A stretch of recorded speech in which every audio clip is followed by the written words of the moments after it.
to the tip-off, the show that sets the stage for all the most important news, daily fantasy plays, and bets on tonight's 11-game NBA slate. Happy Monday, everybody. I am Kayla Knierim. Joining me today, we've got Eric Lindquist and Greg Ehrenberg. And Greg just dropped a bomb right before we came on, saying that there's a raccoon stuck in his house. Greg, what's going on? Yeah, well, I mean, for people who actively follow me on Twitter, like, this is no surprise. People know this has been an ongoing thing. So my housing situation, which also I assume some people know about it. I don't know. I can't pretend that just everybody knows all the ongoings of my life. But so I bought a house with my brother, and it's currently getting renovated, and I'm staying at my parents' in the meantime. But I got a call this afternoon that there's a raccoon in the house, and somebody else. So a neighbor actually recorded. He saw it. It was on the roof. It climbed up the roof, then went up the chimney and just jumped in the chimney. And he got it all on camera. So I have the video of it, and yeah, there's just a raccoon in there now. And I don't know what the update is because I've been working, getting ready for the show. We're gonna need to see that video.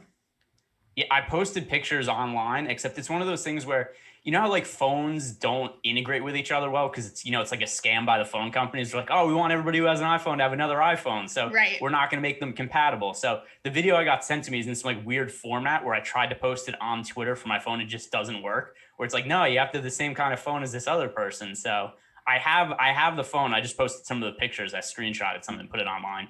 Looks like a Motorola Razr video. Something old school, grainy as all heck. Yeah, I definitely commiserate with that. But it looks like you've had an eventful day already. So let's talk oops and kick it. And then you can get back to Raccoon Watch. Eric, really quick, how was your weekend? It was good. I played a golf tournament on Friday morning, had like my first tournament of the year, and ended up missing by one shot to get into this bigger tournament, which was kind of a bummer. I actually just kind of lost in a scorecard playoff. They don't play anything off because of COVID, which is just a bummer. But I got to see my parents for the first time in a long time on Saturday. Drove out to La Quinta, got to see them after we all got vaccinated. So good time had by all. Greg, I didn't mean to cut you off. Did you have any final thoughts about your raccoon? Yeah, I don't remember now though. I'm just typing something in the YouTube chat. For some reason I wasn't sure if like the chat was going to the video or not, but it looks like we're good. All right. Don't forget to hit the like button and subscribe, y'all, for countless hours of content on the NBA, NHL, PGA, MMA, NASCAR, and every other sport that is in season. Let's talk about our sponsor, No House Advantage, who is taking a different spin on daily fantasy sports by offering player prop contests across the NBA, MLB, NFL, and PGA for cash prizes. This exclusively peer-to-peer fantasy sports platform levels the playing field and makes it easier for you to win real cash compared with your traditional DFS sites. The best part is you can join for free today. Just download the No House Advantage app and use promo code Awesemo to receive a first match deposit bonus of up to $20. Be your friends, not the house. Win big with player props today. We're going to start things off with some bad beats. This weekend had some interesting slates, to say the least, as the Bucks offered outrageous values on Saturday, while Saturday's three-gamer came equipped with Michael Carter-Williams and Talen Horton-Tucker landmines. So, guys, how did both of you fare in DFS and sports betting over the weekend? Eric, we'll start with you. Yeah, I took Saturday off, which was great. I got out to La Quinta. I was like, maybe I'll fire up a couple lineups just to keep them tracking during the day. Saw like Sam Merrill and Giannis Antetokounmpo at the top of the projections page. And I was like, yeah, we're just going to slowly close the laptop and socialize. Thought that was kind of a good use of my time in that situation rather than panic entering some stuff. But yesterday could have been a lot better. Got on a little bit of Aaron Baines. I was about at the field there, and he was just awful. Had over the field Chris Boucher and felt good about that. But then you were looking at the situation with Michael Carter-Williams and then Talen Horton-Tucker, who just didn't play. So that was not enjoyable yesterday. Yeah, I mean, the Saturday slate was fairly straightforward. It was just, hey, play all the Bucks value guys, then pay up for whatever guys fit into lineups, throw Moses Brown in there. And like, that was really all there was to it. Like, in terms of actually winning a lineup, like, you had to have some like really obscure, perfect combination of players. But I mean, I was relatively profitable on Saturday. And it was just one that looked really straightforward. And I had to do like the live before lock show. It was like, look, this show should be 3.5 minutes long. Just play the Bucks cheap guys, then just play whoever you could pay up for with them and have different combinations of the expensive guys. And that was really all there was to that slate. Yeah, I mean, bad beats. I would say that having a new house and there's probably a raccoon there eating all the furniture, that qualifies as a bad beat. Not great. I need to go check this out. I haven't been on Twitter all day. I've been doing a side action video, so I need to like catch up on Greg's social media.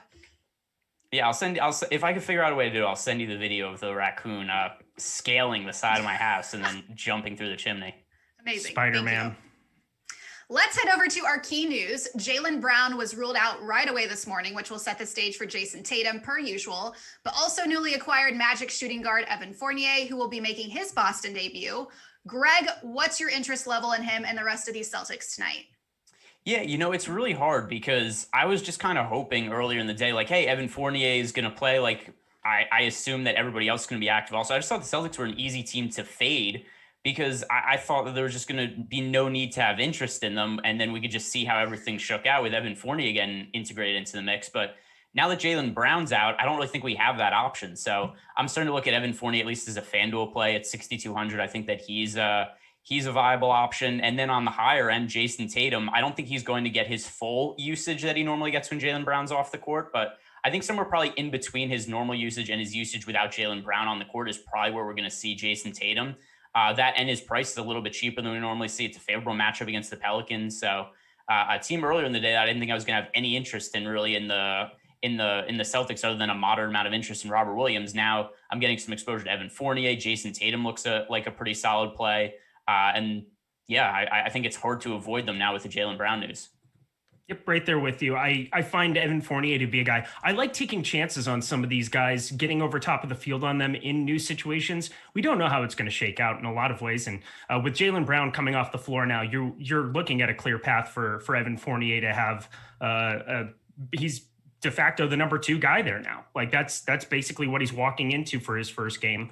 If you were to get up to like 30 minutes, if we saw anything close to his usage in Orlando, which had Aaron Gordon and Vooch alongside of it, now you're basically just Jason Tatum and Kemba Walker, who can actually create assists a little bit more than either one of those guys. I like getting to Fournier, a shooter, a guy that can open up the floor a little bit for Boston going forward. I would have had no interest with Brown on the floor, but we got to be looking that direction. And I think it's a good place to take some shots on going over the field. I think his performance and just like Aaron Gordon yesterday, who kind of put up a dud, we don't know what it's going to look like. So I want to be first to the party. Kyle Lowry was scratched an hour before tip on Saturday and now enters Monday questionable for the Raptors. If he sits again, how much Pascal Siakam and Fred VanVleet is too much? And are there any other pieces that intrigue you in their matchup versus the Pistons, Eric? Yeah, it's not the greatest matchup in the world in terms of pace, but this is a terrible basketball team that they're going to be facing on the other side. And I will have a lot of interest. I already have interest in Siakam, whether Lowry plays or not. I think that was kind of the one thing I wanted to point out is that regardless of how that news shakes out, I think Siakam is just too low. You're bringing Gary Trent in, who isn't nearly the scorer that Norman Powell is. You're looking at a situation here already in the first couple where Siakam, I think, put up about what you would expect yesterday. And I think that there's a lot of room for that to grow if you were to have Kyle Lowry off the floor. But even still, 7,800 on DraftKings is just too cheap. And I like going that direction. Fred VanVleet, 7,400, salvaged a little bit of a gain yesterday towards the end. I'm happy to go right back to the well on both sites for him there. But even on an 11-game slate, it'd be difficult for me to get away from those two should some of the news break that way. The one thing to point out, too, is Chris Boucher coming off the bench. I think he's much more interesting as somebody you could randomly take shots on. I really don't want to go there on FanDuel, but on DraftKings where you are playing 2 centers and that there's really nobody who's garnering over 20% ownership at the center position right now. I like taking a couple shots on him if Kyle Lowry's out because they need offense coming off the bench. He got a little bit of extended run and performed pretty well for the first time in a while. So I'd be happy to take a couple shots there as well. So I think something else then, I think Eric covered that angle pretty well if Kyle Lowry is out. But then also if Kyle Lowry's in, he himself is really cheap, particularly on FanDuel. 6,500 for Kyle Lowry on FanDuel. That's such a ridiculously cheap price. So Lowry, I don't think he's been anywhere close to that all year. He was 7,300 last game, and that was his second cheapest price point of the year. But it's crazy that Kyle Lowry misses one game and he goes all the way from 7,300 down to 6,500. I mean, Kyle Lowry, we have such a big sample size on him being a solid fantasy producer. And then also you throw into the mix that like you mentioned before, there is no more Norman Powell and they're replacing with Gary Trent, who's a lower usage player. So Kyle Lowry himself is probably looking at increased production moving forward through the rest of the year, as long as he's healthy. So if Lowry plays 6,500 on FanDuel, that's a really strong price point. He's 7,400 on DK, still something I'd be willing to get to, but not quite the same as him being 65 on FanDuel. That's just a ridiculous salary. Love that. I want to mention that Eric made our run sheet for today, and he said he threw a joke in here, and I think we're getting to it. On the other side of that game are the Pistons, who are garnering quite a bit of ownership for an 11-game slate, with Saben Lee listed as one of the highest owned plays on both sites. Jeremy Grant and Sadiq Bey are also in play. So, hey, what do you say to Lee, Grant, and Bey, Eric? Okay, I'm go lay by the bay, eat some hay. Was that It's from Happy Gilmore. It's the Happy Gilmore deal. I had to. It's like I just may. What do you say? By the bay. I tried. Might eat some hay.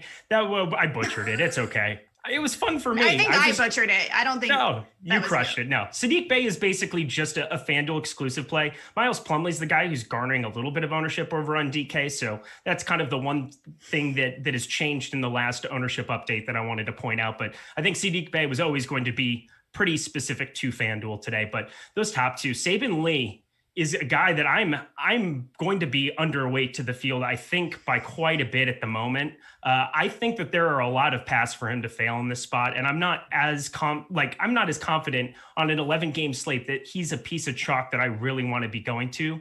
Jeremy Grant, we know, has the offense. He's kind of the go-to guy on this side. I'm happy to eat a little bit of the chalk over on FanDuel for him there. On DraftKings, not getting as much ownership, but I like getting there as well.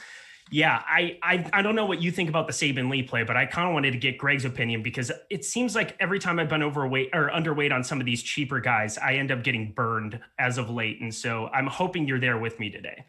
Yeah, so I mean, here's the issue I have with Saben Lee. Number one, cash games, I think you have to play him right now. And then when I wrote up my boom bust article, which is really just based on here are the plays that rate as the highest boom plays in our tool. Here are the guys that are some of the higher bust totals, at least guys that actually pick up ownership. Because as a bust, like I write up anybody who's 3,000 player that's gonna play 0 minutes for the night, but Saben Lee does rate out pretty well in the boom bust tool based on his percentage odds of booming. However, if you compare his odds of landing in the optimal lineup compared to what his actual ownership is, it's not great. There's a pretty big differential between the two. But here's also what I think about this slate. There are so many guys who are currently listed as questionable to play that there's just going to be better value plays that open up other than Saben Lee anyway, especially when we get the 5:30 injury report in an hour and 15 minutes. Like better plays are just going to open up.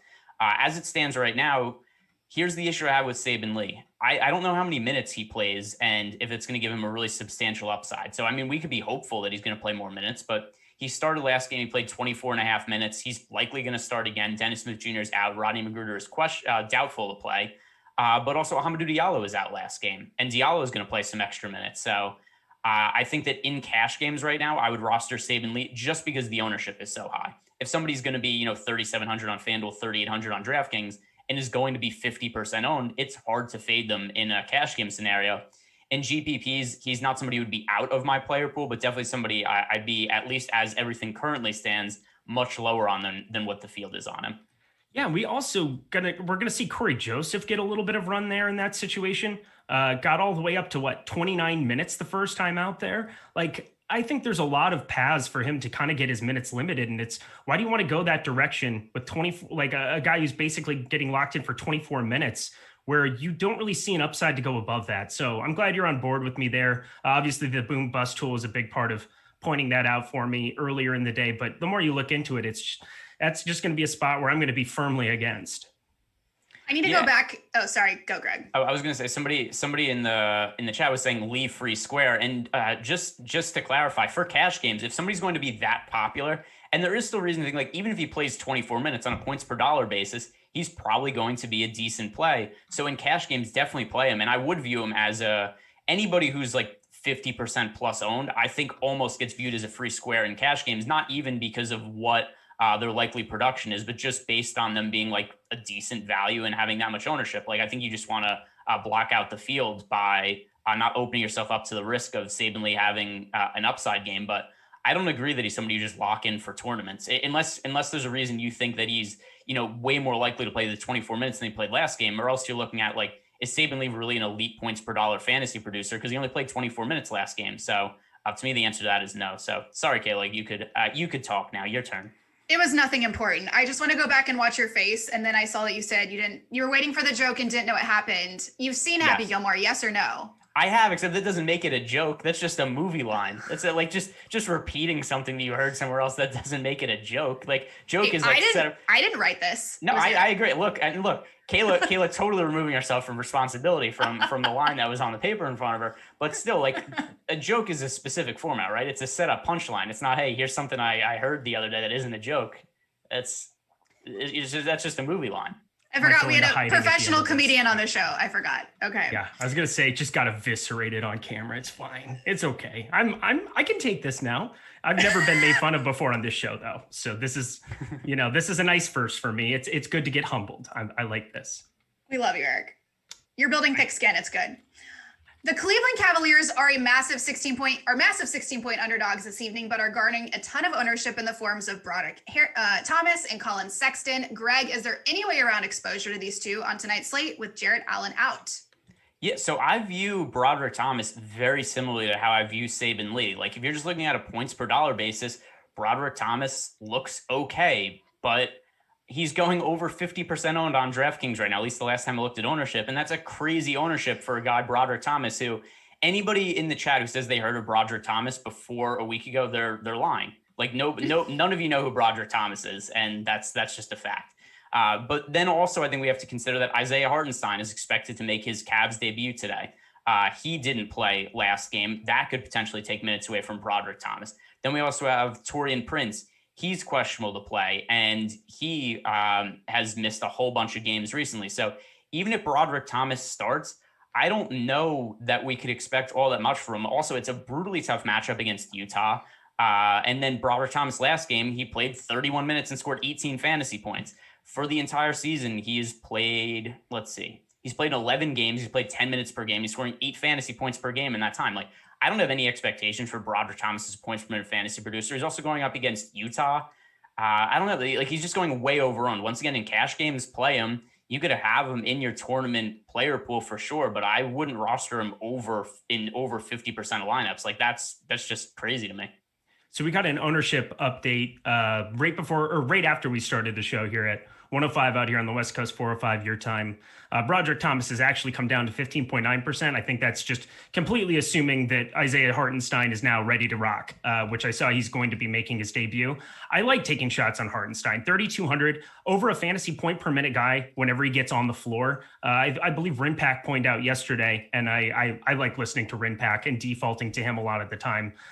He's somebody that's over a fantasy point per minute guy who, if you were to get to 20 minutes in this spot, is probably also going to be looking at getting blowout run. He's almost somebody you would assume. We don't know how it's going to shake out, but I doubt they view him as an asset that they need to protect by some means. Same thing with Broderick Thomas. I think that's probably part of it. He's at a shooting guard position though over on DraftKings, which is a little different than, where you're able to plug in 2 centers and go to Hartenstein there. Center is kind of a strange thing on this slate for me. I thought it was a little bit more loaded coming into the day when I was looking at it last night, but you're looking at such elevated price tags on Moses Brown, Robert Williams, Siakam's garnering ownership. He's center eligible on DraftKings, and Zubats that they're all sitting under 20%. I don't mind taking some shots on Hartenstein at 3,200, just in the ability that he were to get 22 minutes. It's the same thing where it's like, be first to the party. And we don't know how a lot of the rotations are going to pan out here. So why not take some shots in large field GPPs on him?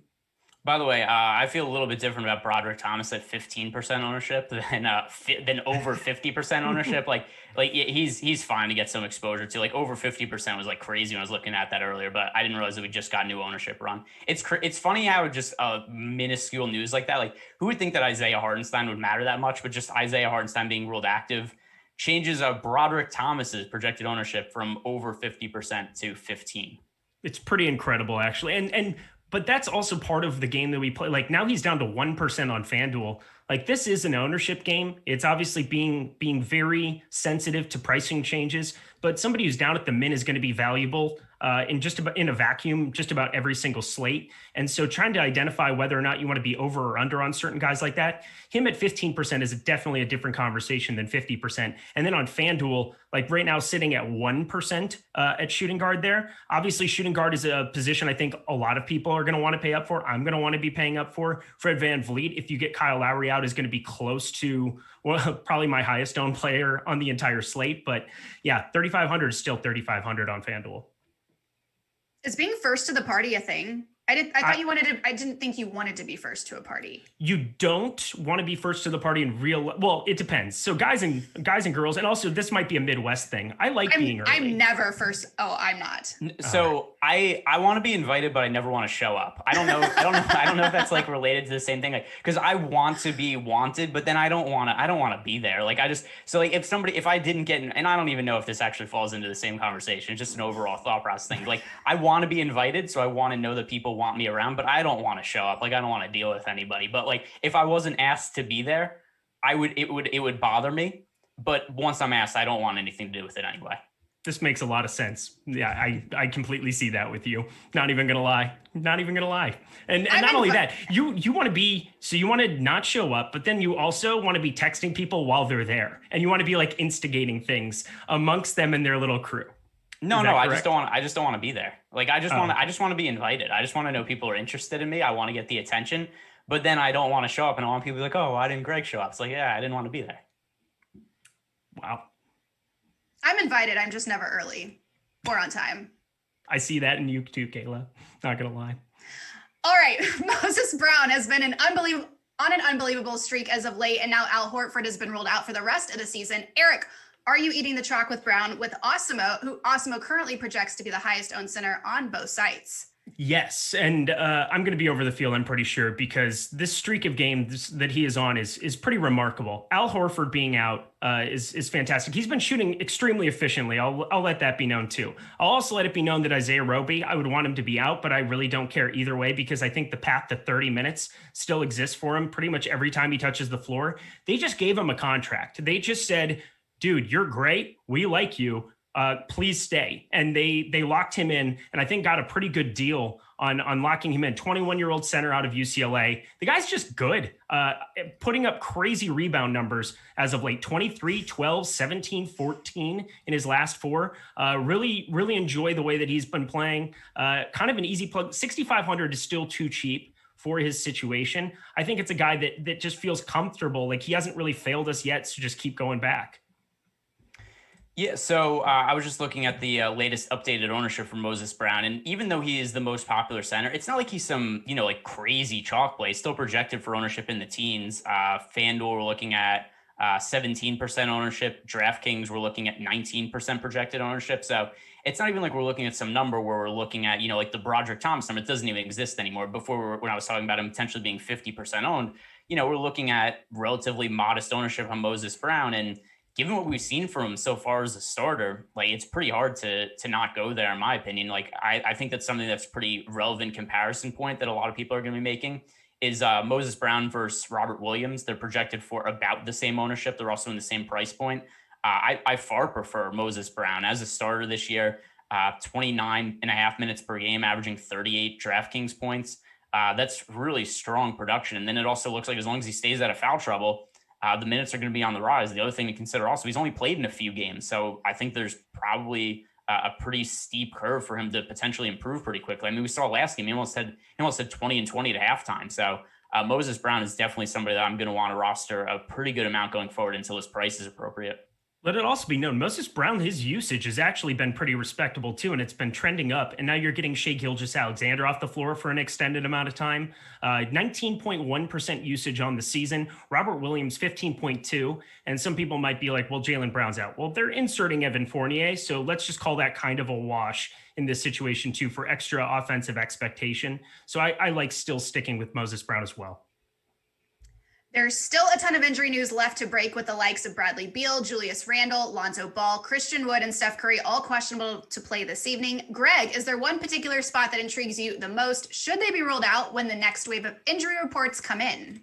So two of these guys for different reasons. I think that on the high end today, there's a whole bunch of players we have to choose from, and it's really hard to differentiate them between, James Harden, Russell Westbrook, Luka Doncic.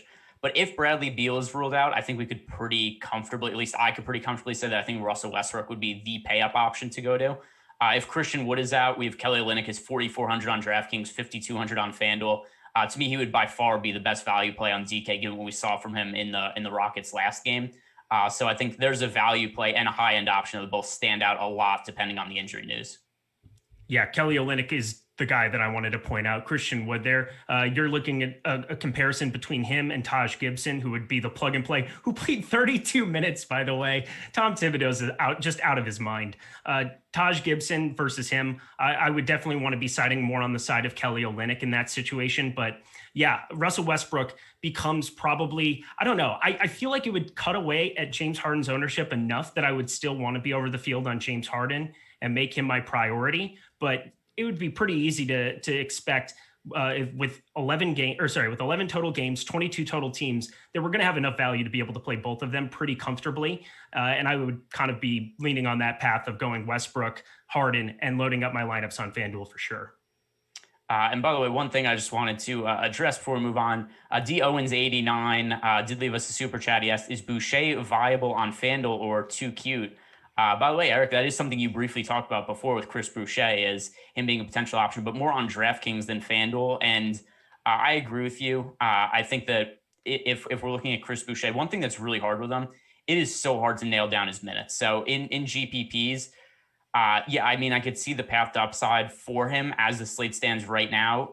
One thing I'm going to add to this, though, I have a feeling in an hour from now when we get updated injury reports, there's going to be so many viable plays that come out that we're not going to need to dig that deep to find value and upside. Like, I think it's going to become more apparent. Like, if somebody like Kelly Olynyk is a viable play on FanDuel and DraftKings if Christian Wood is out. Like, I think there's going to be more obvious plays. So I think the slate is going to change. As it stands now, you could roster Chris Boucher in GPPs, but it's probably not going to be the strongest play in an hour or so.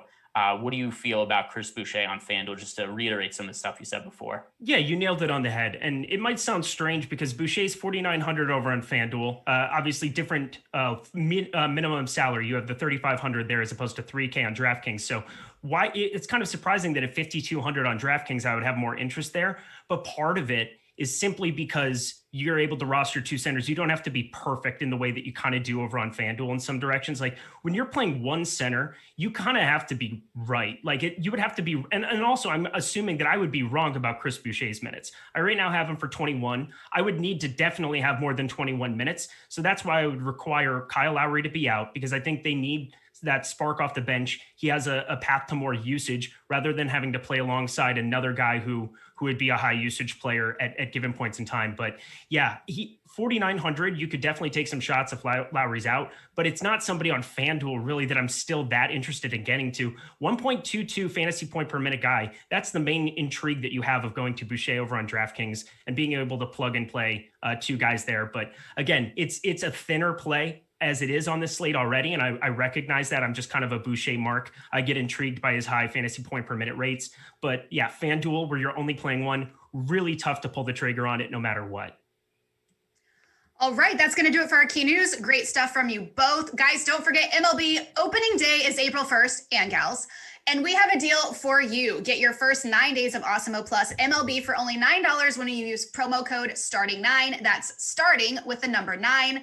This gives you access to everything we have to offer for MLB DFS, including player projections, ownership projections, top stacks, lineup builder, and our premium Slack channel. This offer is valid through April 9th. Stop guessing, start winning. Join Awesemo Plus MLB today. Can't believe it. MLB this Thursday. Wow.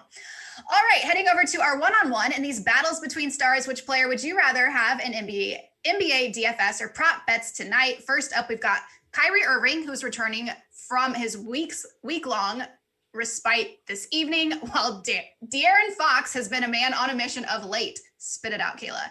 Now that they're priced at near identical salaries on both DraftKings and FanDuel, who would you prioritize, Irving or Fox? Eric, we'll start with you.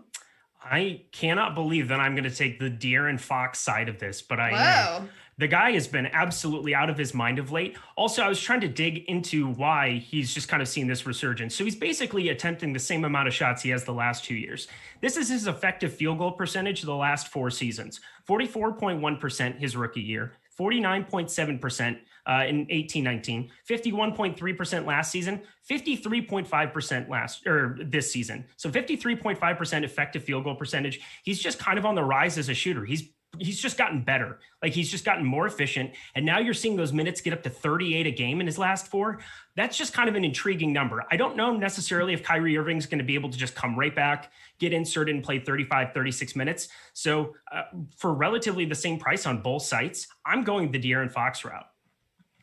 Yeah, I don't really like it. By the way, Eric, do you get a thesaurus out to write your questions today? You got all the trying to chipper up Kayla. You got all the words in there. But I don't really like either of them. I think that this is a slate where, especially with so many guys listed as questionable, it's going to be a slate where I'm going to want to go stars and scrubs. And when I look at the price points for De'Aaron Fox and Kyrie Irving, both of them are close to their peak price.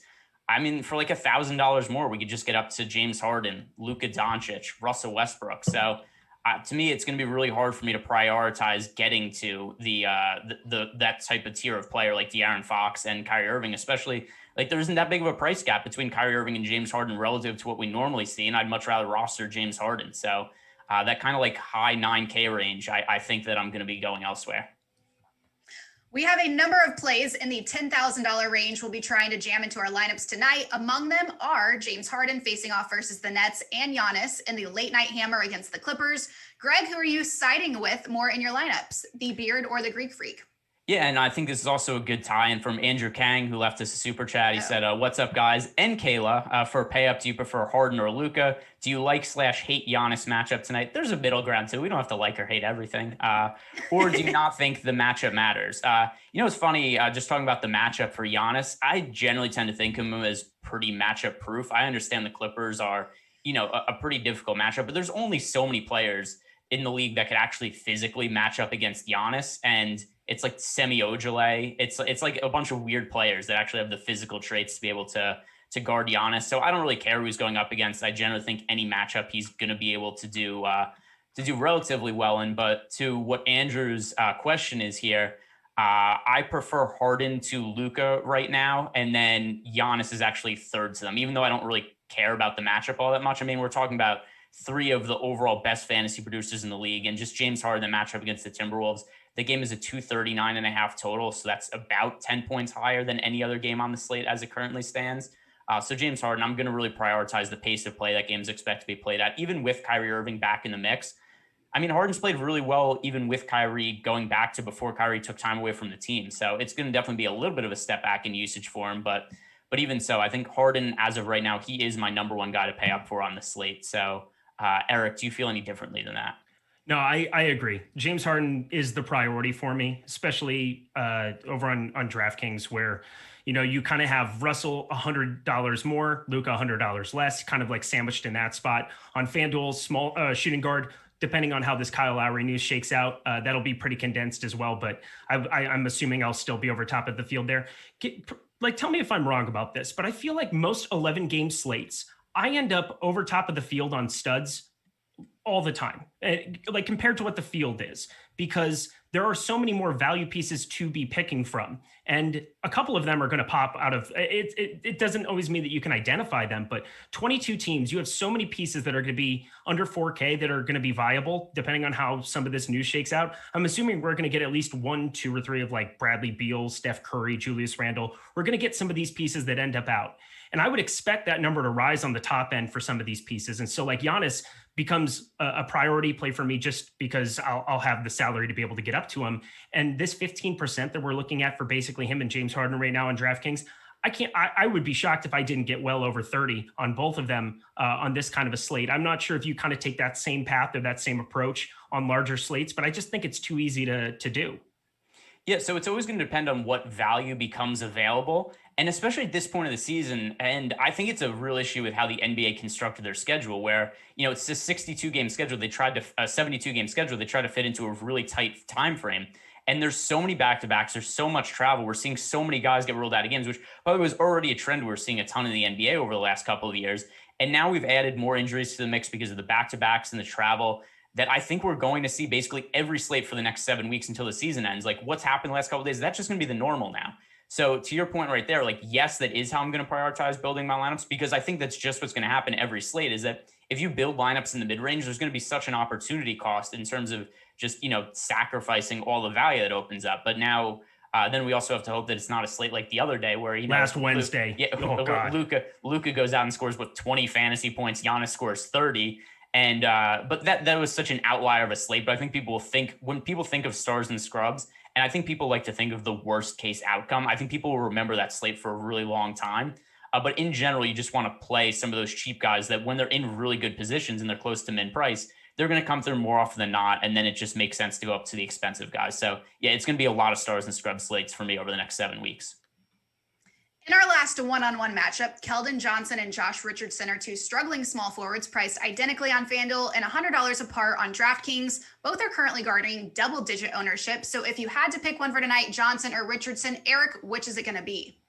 I was kind of surprised at looking at both of their ownerships because I didn't really have a ton of interest in being in that mid-range. It's a little bit of what we were just talking about, where I'm looking at going more stars and scrubs. But if you're making me take one side of it, I'm going to go the Josh Richardson side. At least there's been a level of consistency with him. Keldon Johnson gets obviously the fantastic matchup against Sacramento, but his consistency has just been an issue. And I think people see that one game, that one ceiling that he had, and maybe feel like he's still viable in some spots. But I know that it seems crazy to be paying or to be getting to like 15% ownership on both of these guys. But that's kind of where it was sitting out coming into this. I see that it's still right around 15.5% on DraftKings for Josh Richardson.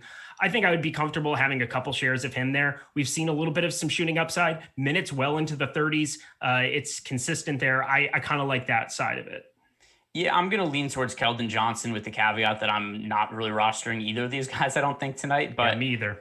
But with Keldon Johnson, I do have him projected slightly higher, at least on DraftKings. He has about half the ownership. FanDuel have really similar projected ownership. DraftKings, like you said, 15% for Josh Richardson, right around 8% for Keldon Johnson. And yeah, he's had a bunch of mediocre to actually just crap games as of late, but really favorable matchup against the Kings. The Spurs have also had a bunch of really wonky situations. So last game, they played against the Bulls. They ended up winning by 16. The game was over at halftime. Like the Spurs were up by so many points in that game. And that's 2 of the last 3 games that have been massively one-sided. So game against the Clippers, they lost by 33 points. So I can't read too much into those games because Keldon Johnson didn't play well, but he also didn't play full minutes and the games weren't competitive. So I'm just going to look at the really favorable matchup against the Kings that I have Keldon Johnson projected slightly higher and that he's projected for about half the ownership on DraftKings, a couple percentage points less on FanDuel. So I think Keldon Johnson slightly better GPP play, but not a real need to roster either of these guys on this slate. Are you surprised by their ownership? Because I was. That was kind of the main thing where I was shocked that they were getting up to 15% and just kind of like on an either or. I wanted to just highlight the fact that I don't think either are particularly viable for the kind of lineups that I want to build on this slate. Yeah, I think it's really weird that Josh Richardson, a guy who, I mean, he's 5,200 on DraftKings, I have him projected for right around 26 fantasy points. If you got 26 fantasy points from Josh Richardson at 5,200, you wouldn't really bat your eye on it, but the idea that he's, what does that make him? The 10th most popular play on the slate, that's a little weird. So yeah, I agree with you. He's definitely, at the very least, definitely somebody to be underweight to the field on. We have 6 minutes left, so we are going to try to fly through these next couple of segments. First up, we've got No House Advantage, prop or not. These two love to talk, but it's good stuff. Here are some of No House Advantage's props of the day for key players. Do you like the over or under on them, and how many points would you assign? First up, we've got James Harden, 3.5 3-pointers made. Greg, over under. For the what was it, a 3.5? Yeah, that's a pretty solid under for me. And even though I think James Harden's going to have a really good fantasy game today, I said that he's a priority pay-up option. A lot of his fantasy production comes from assists when Kyrie Irving's on the court. So I mean, 3.5, that's a really high number. I think the fair prop should probably be somewhere around 2.5. Yep, agreed. We'll save some time and move along for you. How about that? John Wall, 7.5 assists, over under, Eric. So John Wall, this is kind of an over, and we obviously had the Christian Wood news. I don't know if Christian Wood is necessarily, I think it's kind of a wash whether he's in or out for this prop for John Wall. I like going his direction either way. Going to be getting the ball playing through him the entire time. The absence of Victor Oladipo there is a big upgrade for John Wall going forward. I think that's been expressed already in a couple of these recent games, and I expect it to continue tonight. Yeah, I almost feel bad for John Wall out there. Like, I mean, he's dealt with so many injuries over the last couple of years. Now this team just stinks. Like, the other day he took 30 shots, and we were like, why did he take so many shots? Because he doesn't give a shit. Like, he's just out there, like, chucking the ball, you know, like why not? But, yeah, I mean, he's still somebody who, he's played way better than I ever expected him coming off all those injuries. So, yeah, John Wall is somebody who I'm going to like the props of points, assists over a decent amount going forward until they get really strongly adjusted. Russell Westbrook, 26.5 points, over under, Greg. Yeah, so this is going to depend on whether or not Bradley Beal plays, because as of now, the 26.5 number, I think it looks a little high, and I prefer to lean towards the under. But if Bradley Beal is out, and then we're looking at Russell Westbrook as a nearly 40% usage guy, then I would like the over for Russell Westbrook. So this is one that's going to depend on injury, and then also how much exposure I want to get to Russell Westbrook on FanDuel and DraftKings. That's also going to depend on whether Bradley Beal is in or out. Follow our guy, News God, El Negro Loco, over on the Twitter sphere. Make sure that you're keeping updated on that news through the Awesemo NBA Twitter account, because that's going to be the key to this entire slate, is you're reacting to news, you're reacting to it late, even on NHA where it's prop based, you're able to switch out and late swap in spots. This becomes a completely different question if Bradley Beal's off the floor. I would automatically be taking the over. Right now, with Bradley Beal projected in by Awesemo, you're looking at the under at 26.5, and I think it's sensical both directions. All right, for the sake of time, we're going to skip over DFS Hedge. Don't forget to check out oddshopper.awesemo.com to see some of the highest probability bets according to Alex Awesemo Baker every single night, which brings us right on to Good Dog, Bad Dog. There it is, good. Right on cue. All right, Eric, let's start with your good dog. Oh boy. So my good dog is Sacramento +2. I like going this direction against the Spurs. Spurs have been playing better, but I don't know. Sacramento is just kind of riding Fox. Barnes is playing better. Obviously had that incredible game winner the other night.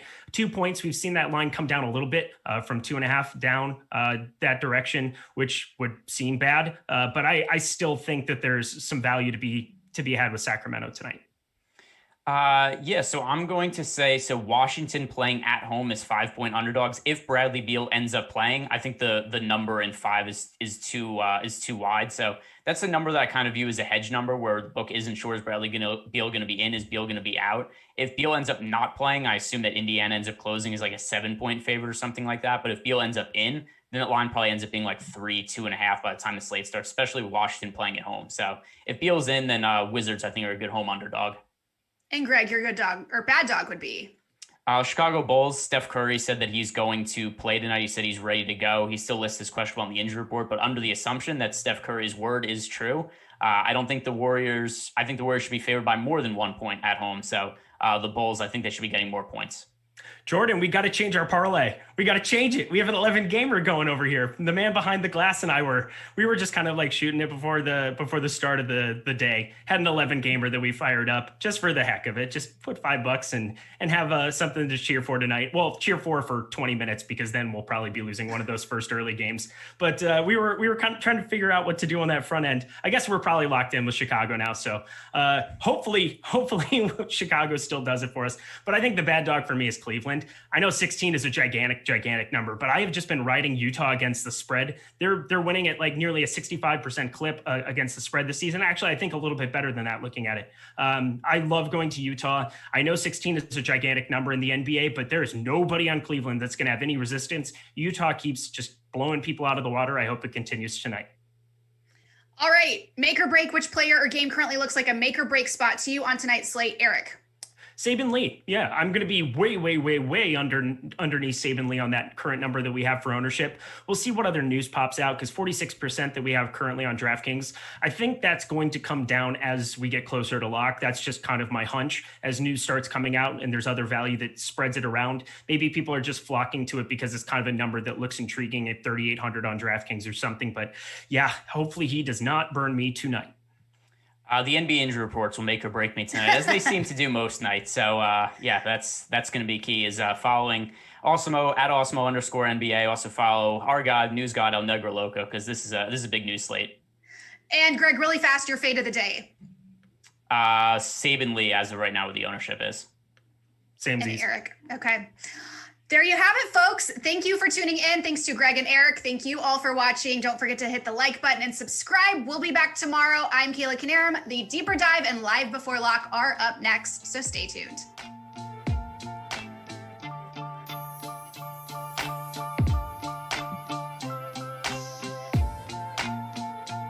Thank you. Have a good one, guys. Thanks, guys.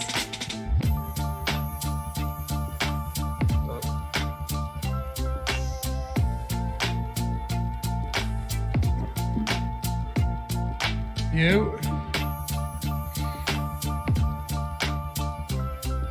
going on? What's up, Steve? What's going on, man? waiting all day for my top shots and almost at the front of the line now.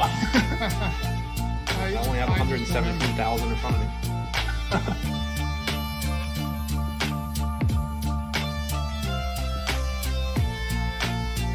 ROI is going to be like nothing on that end. True enough. I mean, I'm still trying for one, don't get me wrong.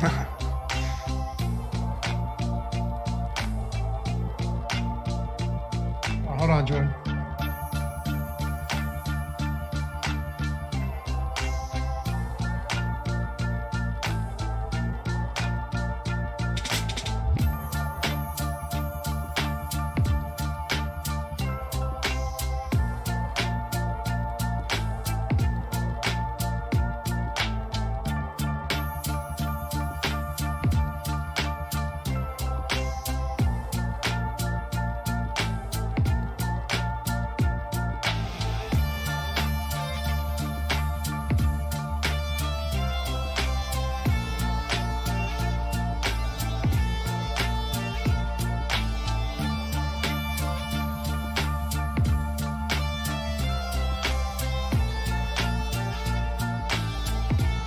Do it.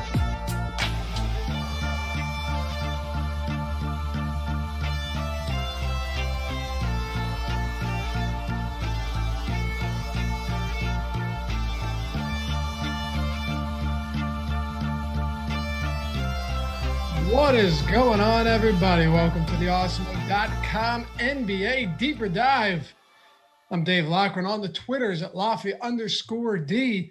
Joined, as always, by Adam Scherer at ShipMyMoney DFS, and a special guest today joining us for the next hour and 12 minutes here for a massive 11-game slate. Steve Buzzard, you might know him as dacoltz, does a lot of work behind the scenes at Awesemo, but you also see him on shows from time to time in the Awesemo Slack chat, answering your questions in office hours. He's a Millie Maker winner, 2018 World Fantasy Football Champion, and multiple-time 100K winner straight off the bio on Twitter. What's going on, Steve? Hey, thanks for having me on. Super excited to hang out. Good chance to be on the best show around. So awesome time and looking forward to it. Adam, as we ask always to kick off the show, initial thoughts, 11-gamer, very much different than yesterday's 3-game slate and a lot that we've seen throughout the week, and a decent amount of high-priced players. Also, a few guys in Julius Randle, Bradley Beal, and a couple others that, depending on their injury status or how it breaks today, we could be having an entirely different conversation a few minutes from now than we are right now. Yeah, I think my overall thoughts are in line with what Greg was saying on the previous show, that chances are there's going to be a lot of stuff that happens between now and lock that completely changes what I think right now. But like you said, Bradley Beal questionable, Julius Randle questionable, two of the biggest question marks on the slate. Typically, and I know Greg made this point too, typically at this point in the season, you're just going to get stars and scrubs slates pretty much every time. Like there's 22 teams playing today. One or two of these teams most likely are going to end up just with crazy value because it's that time of year, and a bunch of teams are going to be going all out to not win games. Other teams are going to be resting their guys more often. So there's a lot of guys to pay up for on this slate. I feel pretty confident that even if value is not great at this moment, you're going to probably end up having a very easy time fitting the stars into your lineup by the time lock rolls around. All right. And Jordan Klein producing the show. Jordan, can we fix the framing on Steve a little bit here?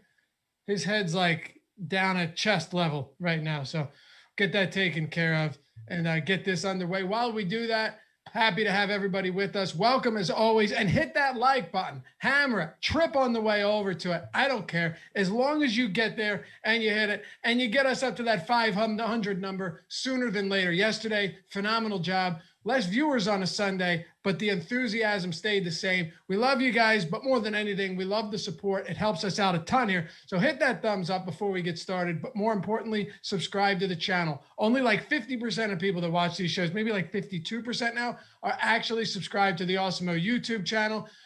If you hate it, unsubscribe. You'll never hear from us again. It's a very simple solution. We will gladly refund your misery. But if you like what we do here and you agree that, hey, free DFS content, especially the best out there, is pretty cool, well, this is how you can support us. And also make sure you never miss a show. Click subscribe, click thumbs up. Let's jump into this. Adam, I'll start with you. You got the Pacers and the Washington Wizards.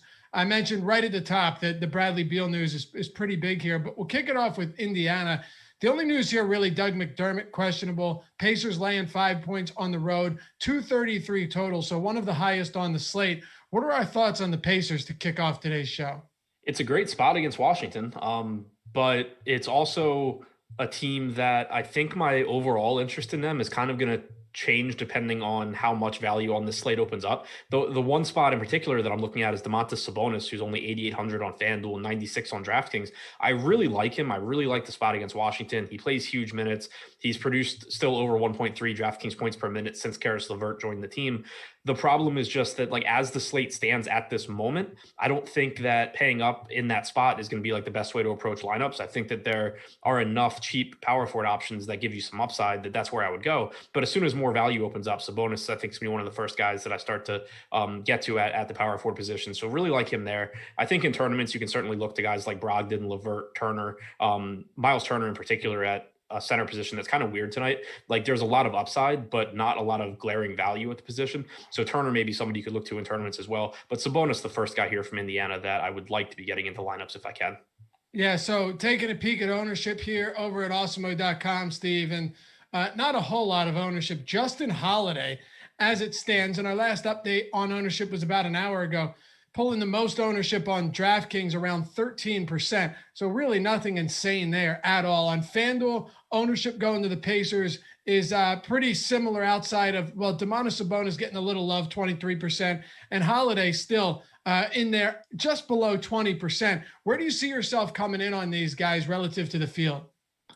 Yeah, so I was really hoping at first that this was going to be a game I didn't really like, but unfortunately with Washington in the game, it's always going to be something that we're going to have to go to. It's the only game that locks at 7:00. So if you do find a way to get away from some of these guys, I don't mind just kind of hoping to hold off on getting some news and fading some if possible, but it's hard to completely fade them too much.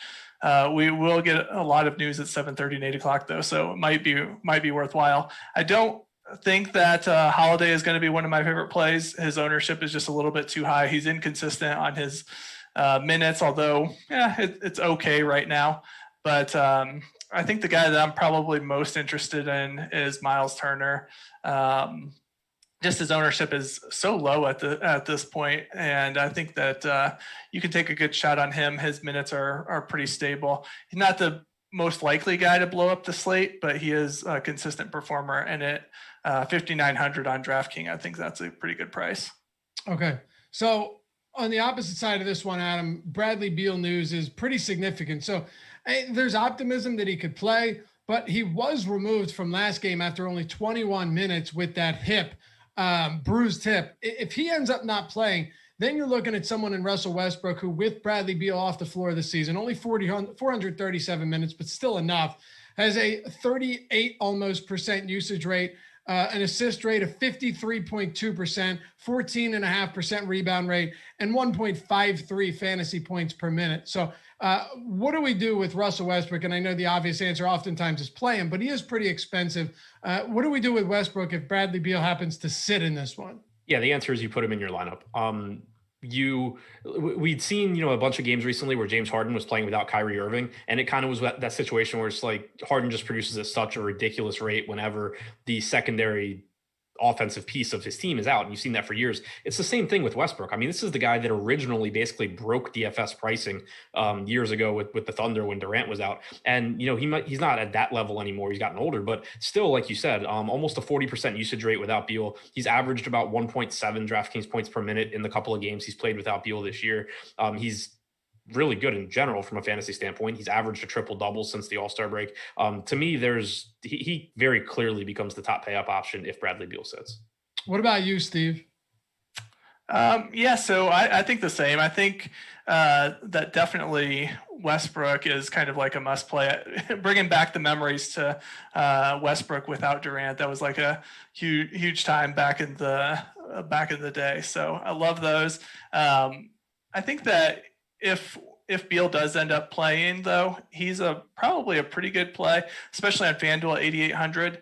So I think either way, whichever way you go, if it's Westbrook or if Westbrook doesn't play, then it's Beal. I think both of those are pretty solid options. And then I think you could even go with Abdia as well. I think his minutes increased a bit this last time out, and he looks like a pretty good option at just 3,400, especially on DraftKings. Any other thoughts on Washington outside of Westbrook, Adam, that we haven't hit on? Because, obviously if Beal plays, it's going to be tough, I think, tougher to get to these guys, right? Would you agree that if Beal is active, Washington becomes wildly unattractive compared to if he's out? I mean, I know it's a pretty simple question and answer here, but like usually we always talk about, it's Beal and it's Westbrook, and that's pretty much it. If Beal's out, it's obviously Westbrook. Where do you go elsewhere on Washington if he's out? And then if Beal plays, do you have any real interest in a neutral matchup against the Pacers? Yeah, so if Beal plays, I still have interest here because, like Steve said, Beal is cheap. He's 8,800 on FanDuel, 9,100 on DraftKings. I've mentioned it before. I have some concerns that he's playing through a nagging injury. The fact that now we're dealing with, clearly him being questionable for the second straight game after being pulled from the last game kind of reinforces that. He hasn't been very good since the All-Star break, but the thing about injuries is you never know how a guy's feeling before the game, and his salary has decreased along with his production. So I think he's at a price point that I'd be interested in if he's in, but also if he's in, like right now we have Russell Westbrook on DraftKings projected for 5% ownership. Even if Beal's in, Westbrook's range of outcomes isn't drastically different than James Harden. It's not drastically different than Luka Doncic. So I still have interest in him in tournaments if Beal is in. The other spot that I'd be looking to on this team is Rui Hachimura, particularly on FanDuel at 5,500 at small forward. He's played at least 34 minutes in 8 straight games. He's getting 37, 38 minutes pretty consistently. And he's not the best fantasy producer, but getting that many minutes at only 5,500 on FanDuel, I think is a pretty good value. All right, let's talk New Orleans and Boston. They got a lot of games to get through today. The Pelicans 2.5-point dogs, 229.5 total, Steve. Lonzo Ball coming into this game questionable once again. So we'll pay close attention to that. The last game he played was the 18th of March, logged 38 minutes. Now he's also dealing with a hip injury, and he's missed each of the Pelicans' last few games. So assuming I have him in right now, but let me see if Alex has him in. Does Alex have him in right now? He has him in. Actually, a 0.1%. So I would assume he's got him out. But all of our ownership on the Pels right now is coming in really quite low in this spot. So do you like them at all against Boston? Yeah, so I'm, I never can guess for sure who's going to be in or out, but I have a feeling that Ball would probably lean towards him being out, maybe 70% chance that he misses. If he misses, I think we have a pretty good spot for quite a few of the Pelicans again, especially Bledsoe on FanDuel. His price is way down at 4,100. Bledsoe's not this big upside guy that really blows up a slate too often, but he's gotten a little bit of extra usage without Lonzo Ball. So I think that's certainly a good place to go. I think you could also make a good argument for Nickeil Alexander-Walker, of course. He's currently showing, basically no ownership for us, but that'll change if Lonzo Ball gets ruled out. But at 5,800, his price is pretty solid. I think I definitely would be interested in him. All of the games that Walker has been playing here without Ball, he's been pretty consistent on his minutes in the mid to upper 30s, and I don't see any reason for that to be otherwise. And just his prices kind of came up, so he's not the slam dunk play that he's been recently, but I do think that he's a really good play, and I would take some shots on him. Yeah, Alexander Walker, 32 plus DraftKings points in 4 straight, Adam. So he hasn't been bad. I don't necessarily know what the ceiling looks like here. And of course, we'll get to the significant injuries and absences for the Boston side after this. But do you like anything from New Orleans tonight if Lonzo's in or Lonzo's out?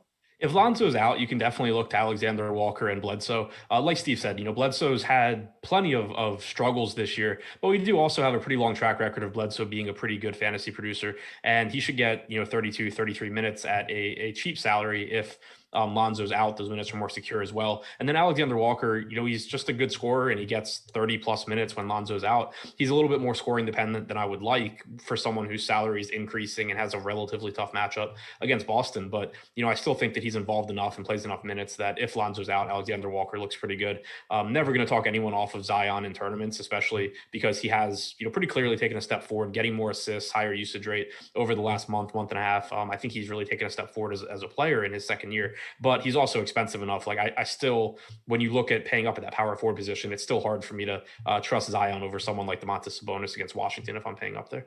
Adam, if you were to take Jaylen Brown off the floor, which will be the case today. Pretty significant here that he's missing. It's not exactly like him and Tatum have been lighting the world on fire over the past month, but it's a huge absence nonetheless.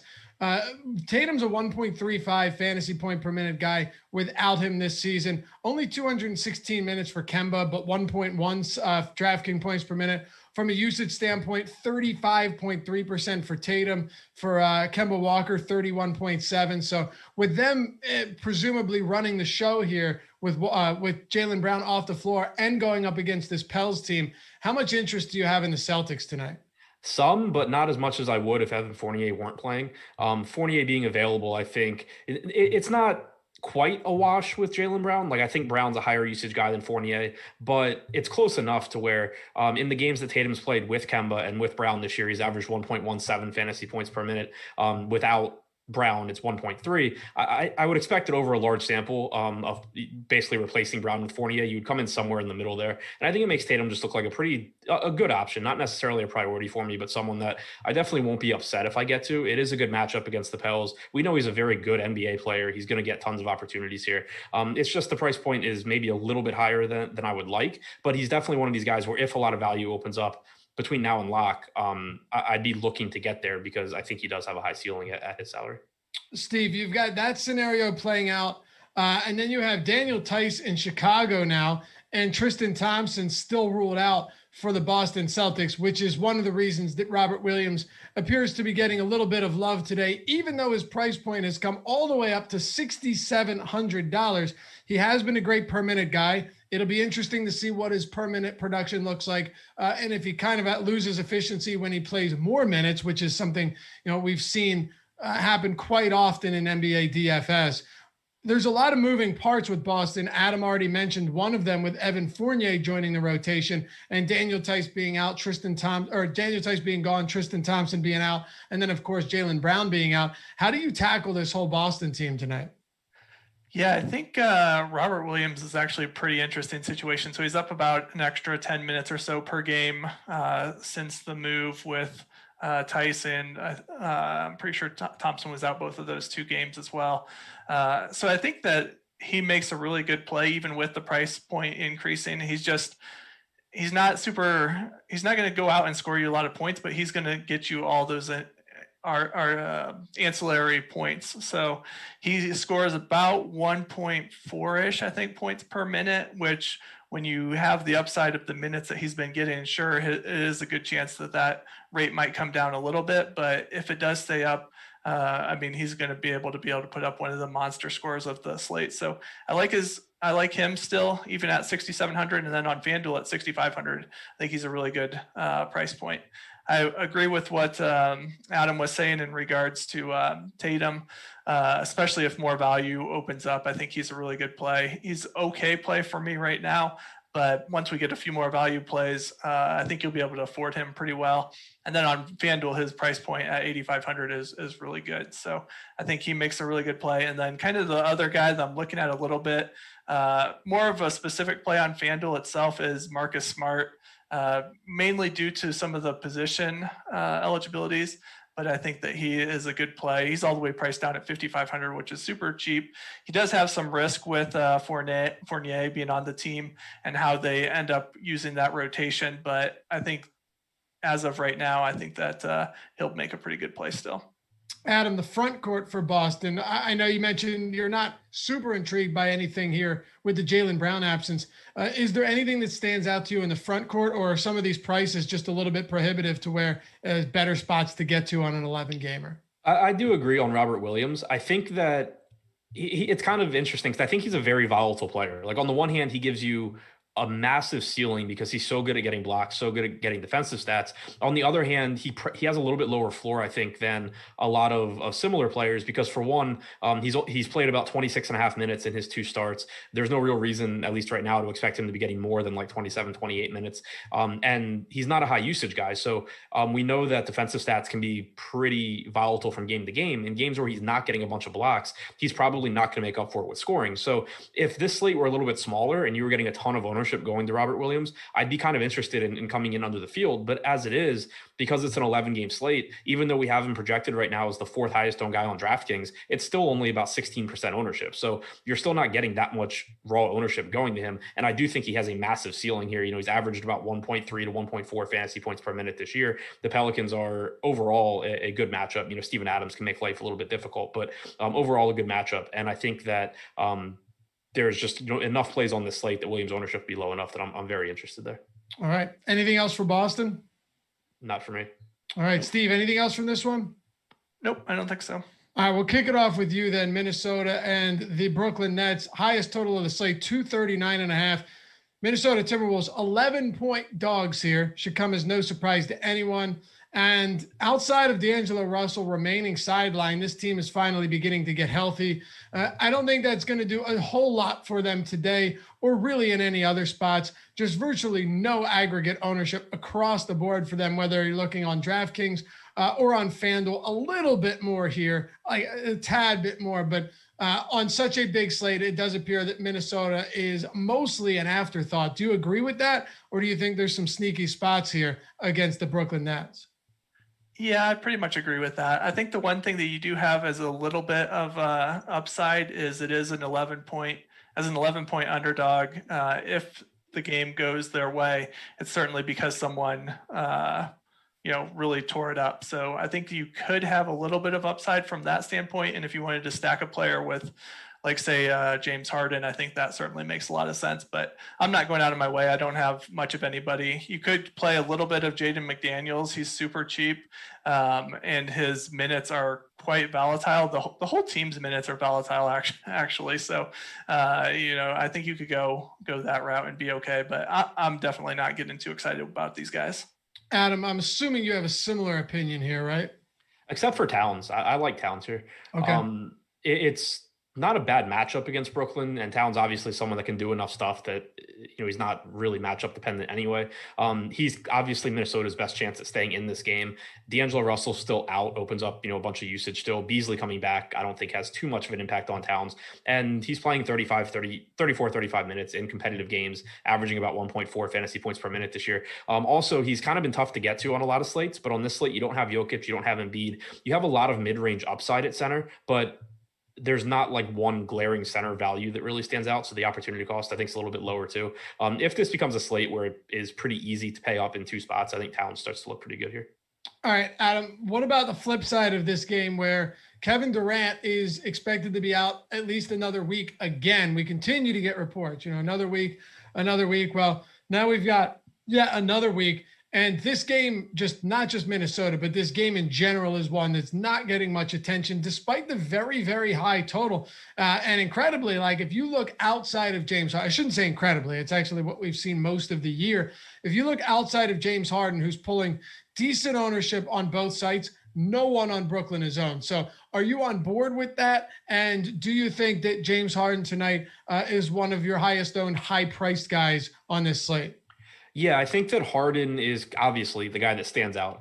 Even in the games, with Kyrie Irving this year, like Harden's not the lock play that he would be if Kyrie were out, but it's still a very, very good matchup against Minnesota. And he has still averaged near 1.6 DraftKings points per minute. And that's including all the games he's played with Kyrie with Durant out. So that's including some of the games early on where they were still kind of trying to get their feet wet and figure out how to play together. As time has gone on, Harden's taken on a bigger role. So I think he's still a very, very good play. I don't think there's a drastic difference between him, Luka Doncic, and Russell Westbrook, even if assuming Beal's in. If Beal's out, Westbrook is the number one guy for me, like I said. But so I think it is one spot where I would look to kind of just play that ownership game between them. Right now, you have Harden getting the most ownership on DraftKings out of the 3, followed by Luka, followed by Westbrook. I think in tournaments, it would kind of make sense to just sort of flip ownership. But I do think Harden's a good play. Outside of that, though, I don't really see a whole lot that stands out. Nick Claxton's still cheap enough, but, with Griffin, with Jordan, the center rotation is still volatile enough where I'm not really looking to use him as value on a slate this big. I'm not really looking to go to anything else because when Kyrie's there, it just dominates him and Harden just dominate so much usage away from guys like Joe Harris that you could potentially look at. So I know it's a tough question because you likely haven't crunched lineups and don't have finalized lineups yet. But if I were to ask you between Westbrook, Harden, Luka, and Giannis, all of whom are in that upper echelon of the pricing tier today, who would be your top guy? With the way ownership looks right now, it's Westbrook regardless of Beal. Okay, really? Wow. Okay, what about you, Steve? Yeah, I'm leaning on Westbrook as well currently. If Beal is out, then it makes it a slam dunk, but I think I would go with Westbrook either way. I do like Harden quite a bit, though, so I would say he's second on my list. The major problem I have with Harden is if he really starts blowing up with the big point spread, that's going to certainly limit his upside. So while he looks really good on a median projection, it's most likely him that's blowing up, and the game gets out of hand early, which limits his minutes. So I'm a little bit concerned from that standpoint. All right. Are you interested in anything else from the Nets? I think Claxton, for all the reasons that Adam mentioned. I have a good amount of him. I think just not anyone else besides that, though. All right. Then I'll stick with you in Miami and the New York Knicks. On paper, just really not on paper, looks like a game that really isn't that friendly. And Jordan, appreciate you catching that miss. I think I put the wrong odds in that one earlier. Miami 4.5 point favorites, 204.5 total, Steve. So just absolutely brutal total in this game. By far the lowest on the slate. It really isn't close. You've got a 214 in there in the next game we'll talk about, but nothing else is even below 220. So just that isn't always emblematic of whether or not a game is going to have any appeal, because certain times players may be injured. And of course, Julius Randle being questionable. Reggie Bullock, not a great player, but playing a ton of minutes is also questionable. That could move the needle a bit for sure. But as it stands now, assuming everyone plays, what are your thoughts? Yes, Oladipo is out. Kendrick Nunn is out. Goran Dragic is returning. What are your thoughts on this game as a whole right now? Yeah, not super exciting at all. The point spread certainly is enough that makes it's going to sound like it's going to stay close, but just that total is super unappealing. You could always go with Butler. I'm never going to fault anyone for playing Butler, but his ownership even looks like it's a bit high. 8% on DraftKings isn't a great deal for someone so high priced. So you're not even really getting a good discount there. So yeah, I don't think anyone really stands out in this game. You could go with Ariza potentially. He's gotten quite a few minutes here the last few games, but yeah, I don't think that anyone else stands out too much. What about you, Adam? Yeah, nothing really stands out here. I mean, Dragic is cheap and, probably plays around 28 minutes. But overall, I just expect this to be such a slow-paced game. It's reflected in the total. You look at pace over the last month, the Heat are dead last, the Knicks are 27th, and the Knicks have been one of the slowest teams all year long as well. So there's just not, and they're a good defensive team, there's just not a whole lot that stands out here. Like Steve said, I'm not going to fault anyone for putting Bam Adebayo or Jimmy Butler in your lineup.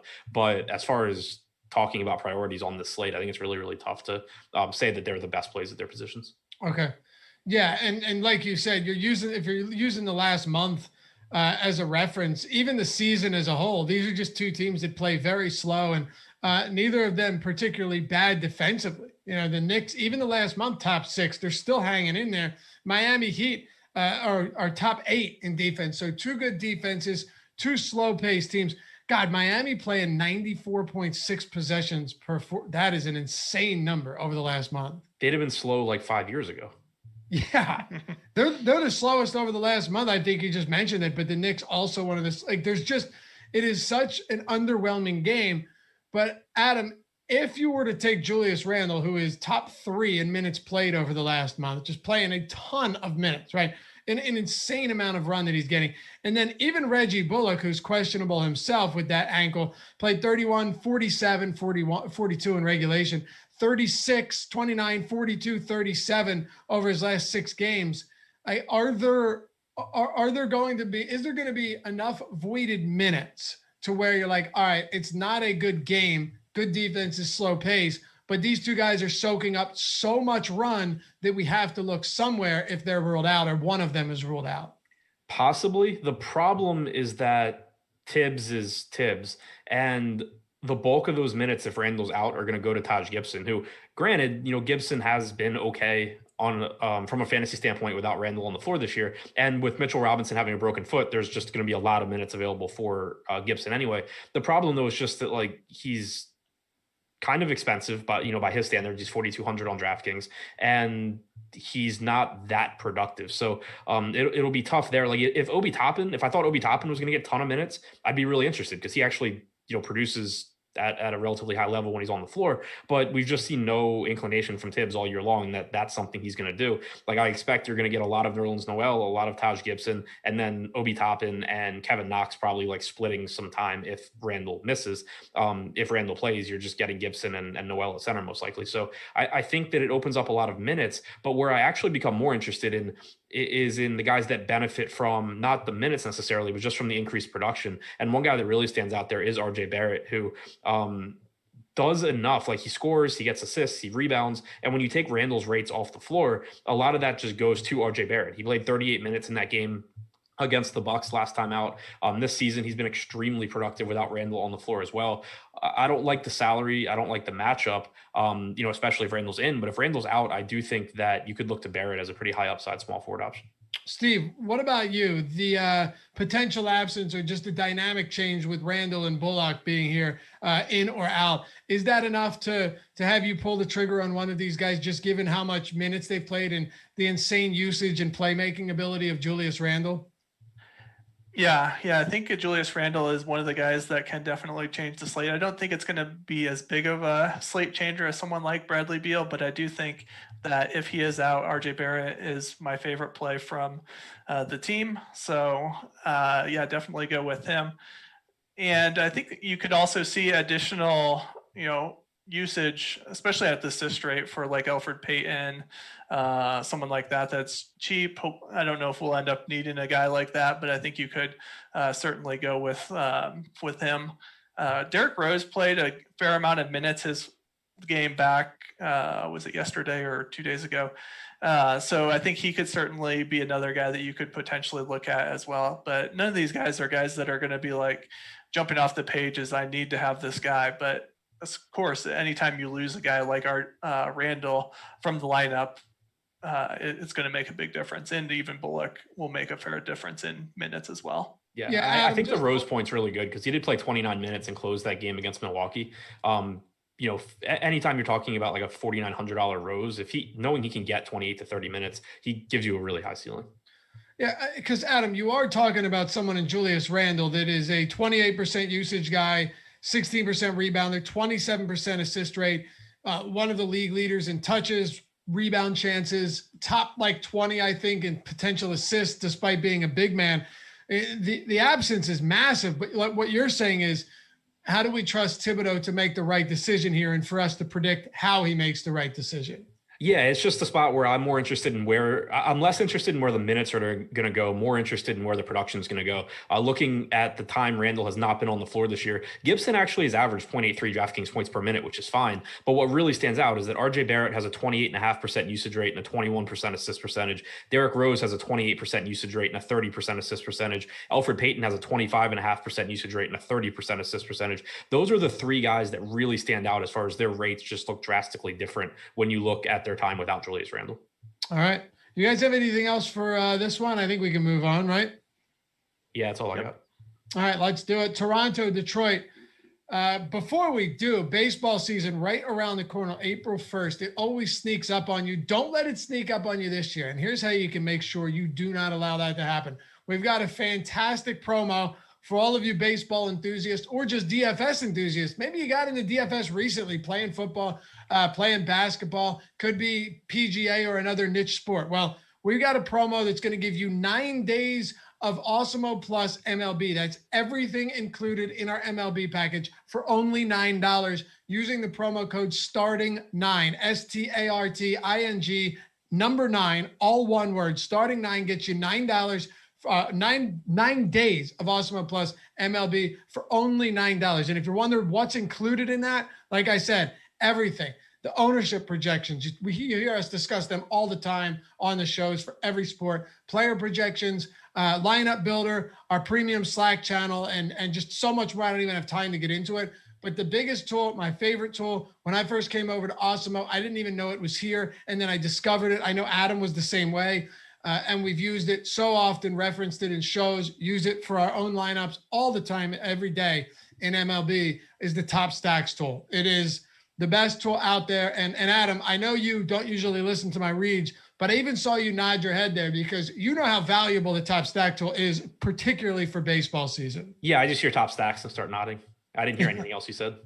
Well, I'm saying like the Top Stack tool, does it not change? Did it not change the way you viewed lineups and stacking for baseball? It changes everything. And I mean, now we have it essentially for every sport too. Like that's what we talk about with the boom bust tool for basketball. It's what we talk about Top Fighters tool for UFC, have it for hockey. I mean, it's like the easiest way to summarize when people talk about ownership. Like, I know Steve's mentioned it a couple of times and so have I. Like when you say someone's low owned, that's only one piece of it. Like it doesn't matter if they're low owned, if they have an even lower chance of being in a winning lineup. Looking at the type of stuff that tells you chances of being in the winning lineup compared to ownership is what's really, really valuable. Absolutely. So starting 9, it's all one word. Use the number 9. Get your 9 days for $9. Awesemo plus MLB. And if you want to check out the other stuff out, be sure to if you wanted to do other sports and do all of them, go to awesemo.com/join. But if you're interested in this promo, awesemo.com/promos, starting 9, all one word. That'll get you 9 days for $9 of all of our MLB content. And join the premium Slack chat. I urge people, don't forget, get guys like Adam and Steve and all the other pros, all of the great DFS players at Awesemo answering your questions during their office hours in Slack. It's fantastic, and it's something you want to take advantage of. So awesemo.com/promos. While we were doing that, Steve, Bradley Beal was officially ruled out. So if we circle back here for a quick second, Jerome Robinson will start for Beal. Your starting lineup is Westbrook, Robinson, Avdia, Achimura, and Alex Len. Quick thoughts, Steve, and then Adam, and then we'll move on. So definitely lock in Westbrook. Not quite Westbrook without Durant, but Westbrook without Beal is a pretty good situation right now. So yeah, lock him in. Wasn't really counting on Jerome Robinson necessarily starting, but I don't know that I'm super excited about him. I think he might be an okay punt play. But yeah, I don't think I'll be super high on him. And Avdia, I think, is certainly a good value. I thought he was a pretty good value, even if Beal played, but now at 3,400, I like him a fair amount. All right, Adam, final thoughts? Yeah, love Westbrook, and I kind of share I share the same sentiments on Robinson. Like on the one hand, he's 3K, and he definitely does have a path to success, and he is someone that can produce. He has started 2 games with Russell Westbrook this year. He's averaged 29.8 minutes per game and 0.84 DraftKings points per minute. In games he has started since last year, he's averaged 0.77 DraftKings points per minute. So I do think that he has a path to playing close to 30 minutes. Like Troy Brown's not on this team anymore. We don't know if Chandler Hutchison's going to be active. Isak Bonga is pretty clearly not in the rotation. So he does have a path. He is cheap and he is relatively productive. There are still ways that he ends up only playing like 22 minutes. So like if Howell Neto gets more minutes, if Matthews plays more minutes, so kind of risky, but at 3K, I think he is a reasonable punt option. All right. Shameless plug, guys. 15.5% of the people watching this show have hit the thumbs up. 280 out of, well, now we're at 1,833. Come on. It brings you good luck. It means you're going to win tonight. You hit that thumbs up and you do big things around here. But for real, get us to that 500 number. And the big thing, I don't have to listen to Josh Engleman, rattle off his insults at the end of the show when, it doesn't make any sense. And nobody wants to hear that, not even Adam. All right, Toronto and Detroit. Steve, we got the Toronto Raptors. Yesterday, you had Lowry late scratch. They were mega chalk. And then Lowry late scratch, he's questionable for this one. They are on the road against the Detroit Pistons, 3-point favorites, another low total, 214. So where do we stand here with the questionable Lowry news?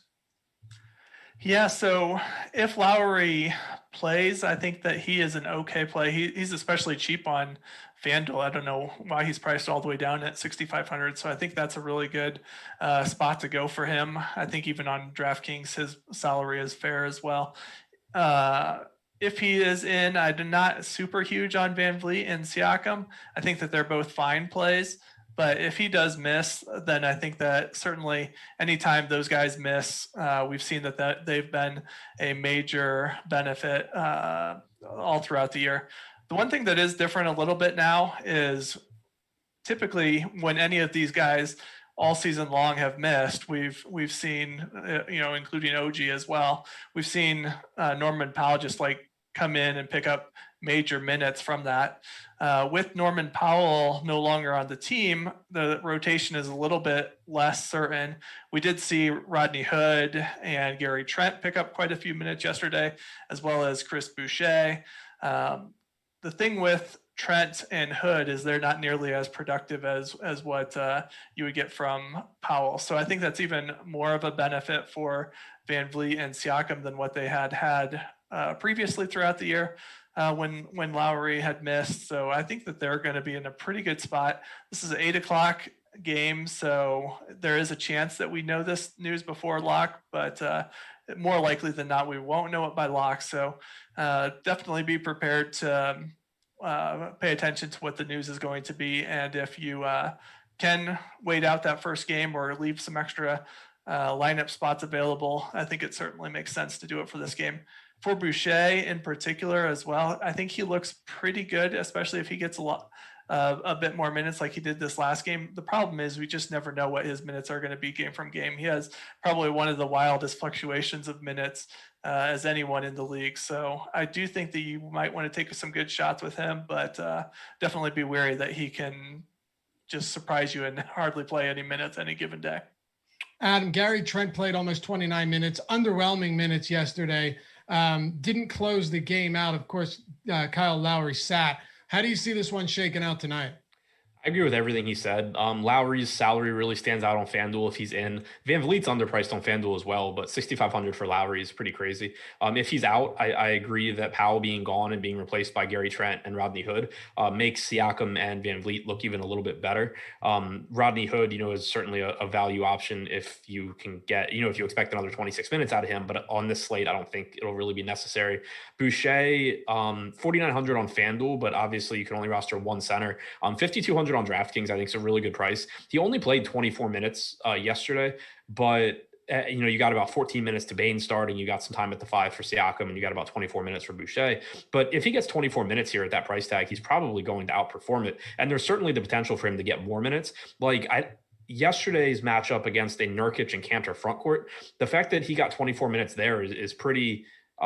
Makes me pretty optimistic because now you're getting a Mason Plumlee and Isaiah Stewart center position. I think it's gonna be a lot easier for Boucher to be out there against those guys. It wouldn't surprise me if he actually just started instead of Baines, or if Baines played even fewer minutes here. So I think that 23, 24 minutes from Boucher is probably a pretty safe projection if Lowry is out, and there's the potential for him to play even more minutes at a really cheap price tag.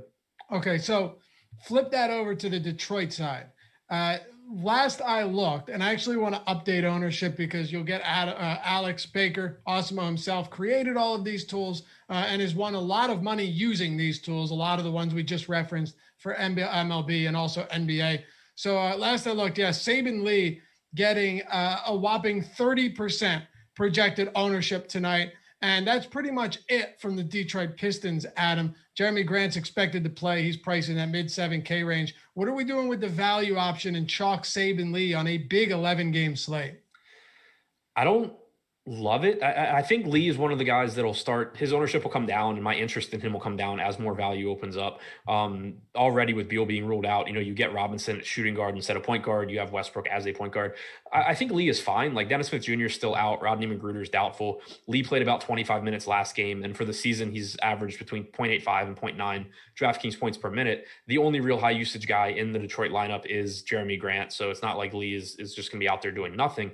But I still kind of have questions about the playing time, just like I do everyone with Detroit, really. I think this is a team that it's just kind of going to end up being a lot of guys playing fewer minutes than you would really like from a fantasy standpoint. So early in the day, I think Lee was one of the better value options. But I think as you get more news, he's going to pretty quickly take a step back. How many minutes are you projecting him for? 26-ish. Steve, what about you and Saban Lee? Yeah, I think the same thing. So pay attention closely to our ownership report. You talked a lot about the top stacks tool for MLB, which I think is the top tool across the MLB and all of the industry, to be honest. But for NBA, our ownership projections are spot on. So I think that they're really one of the best tools across the industry for the NBA side. So definitely pay attention to that. If his ownership starts kind of coming down a little bit, I might have a little bit of interest in him because he does have some upside as a starting, likely starting, point guard for such a cheap price. However, at his ownership where it is now, I just don't see how he has the upside to be able to get super high. The 26 minutes, like Adam was mentioning, I think is certainly a fair price.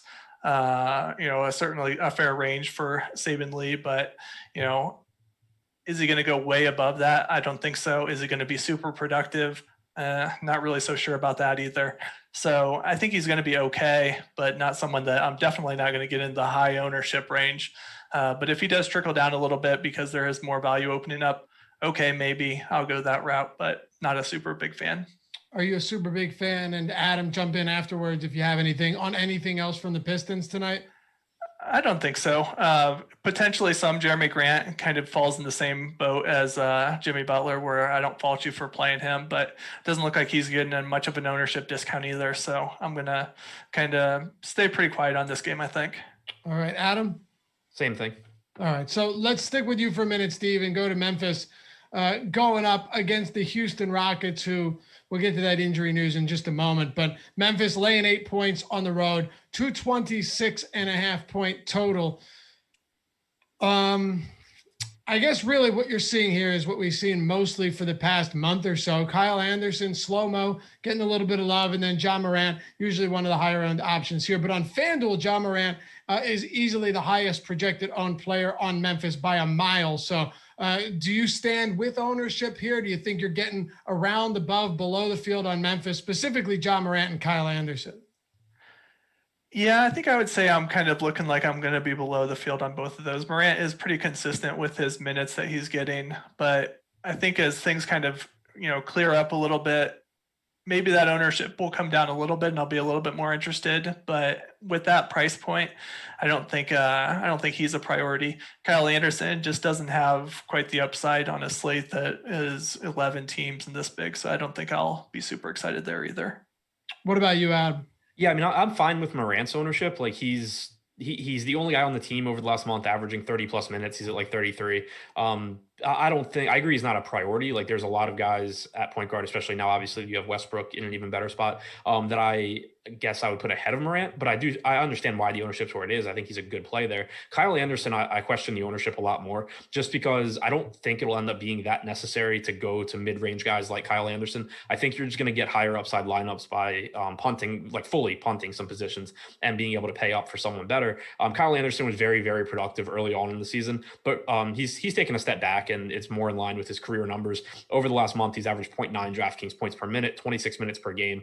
It's a good matchup against Houston, but it's a fully healthy Memphis squad with the exception of potentially Justice Winslow, who's questionable. It's just, Kyle Anderson's fine. I just don't think that he's a great play. The ownership seems a little bit high to me. Jonas Valanciunas would be the second guy here in addition to Morant that I'm really interested in. Do you have any interest on Houston side with Christian Wood playing? Now, if Christian Wood doesn't play, that changes a lot. He's currently questionable in this one. So how does that change things? How does that impact the whole circumstance here? Of course, Victor Oladipo is no longer with the Houston Rockets. John Wall's active, though. Porter Jr. active. Eric Gordon remains out for a while. But Christian Wood, that news looming right now is the biggest for this game for sure. Yeah, if Wood sits, it opens up Kelly Olynyk on DraftKings with power forward and center eligibility at 4,400. He's not as favorably priced on FanDuel at 5,200, but he played about 26 minutes last game without Wood. We know that Olynyk produces at a high rate from his time in Miami, and then now he's on a Houston team that doesn't have as many mouths to feed as Miami, so you probably see Olynyk actually take a step forward in terms of his per minute production. So I think he ends up looking like a really good value if Wood is out. You also get a little bit, you get an usage bump rather for John Wall, but it potentially comes with an assist hit as well because it's just, not he doesn't have Christian Wood to convert his potential assists. But so I think Olynyk's a good play if Wood is out. I think Wall's a really good play regardless. He's averaged over 1.2 DraftKings points per minute this year without Oladipo and without Harden. Usage rate is up around 35% in those games. Assist percentage pushes 40%. So even though he's not the most efficient player, he just gives you a higher ceiling than a lot of guys in that price range because there's very few players that are as involved in their team's offenses as John Wall is. And obviously he's going to have some games where he produces above average in terms of efficiency. And in those games, he's just going to absolutely blow his price point out of the water. All right, Steve, your thoughts on Houston? Yeah, I think all those points on John Wall are spot on. In particular, if Wood is not there, I think that you're going to see a really high usage rate from Wall. The assists are certainly a concern, but we've seen that he's been able to blow up a slate here just recently, even though they are kind of monitoring his minutes. So I do think that they've said that a couple times, although we've not really seen it 100% coming in true. But especially in a game that they're a pretty decent underdog, if they do keep it close, it's going to be because of John Wall. And then for Olynyk, agree 100% on him. If you don't see Wood in there, his price at 4,400 on DraftKings and Kings in particular, I think is really good. And with it, the game starting at 8 o'clock, similar to the last one, I think it certainly makes sense to build some of your lineups with Olynyk already locked in potentially, just so you have those spots available if we don't get the news in time. All right. Anything else for Houston? Not for me. Nope. All right. Let's keep moving it then. Adam, the Dallas Mavericks going up against OKC, 11-point spread on this one as well. Thunder, 11-point dogs, 221 total, but we'll kick it off with the Dallas Mavericks. Luka Doncic, one of the handful of top-priced players on today's slate. Are you on board with getting to him with any frequency, or will it be mostly Harden? And now, of course, outside of Harden and above Harden, now that Beal is out, mostly Westbrook and Harden, or is Doncic going to be someone you look to get to a decent amount tonight? I'm not going to talk anyone off of Doncic. I think he's a good play. I think that Lou Dort being out here makes him a little bit better. You know, we talk a lot about individual defense not being a huge thing in today's NBA, but we do know that Dort has been the best on-ball defender for OKC and at times can make life difficult. So it's a little bit better matchup with him out. The problem is just that, you know, Luka this year in games he's played with Porzingis, he's been very, very good. 1.65 DraftKings points per minute, but you're going to get similar playing time from Russell Westbrook. And on average, he produces about 1/10 of a fantasy point more per minute. Harden is in that same range as well and probably plays a couple minutes more than Luka on average. So I think it's very close, especially between him and Harden. And like I said earlier, I think a lot will just kind of come down to ownership projection. If there's a drastic difference or any difference really between Harden and Luka, I think I would prioritize or I would favor the one that's lower owned. But I do think with Beal being out, he's just kind of a step ahead of both of those guys in terms of what we can expect. Any other thoughts for Dallas? And then I'll get Steve's take on this one.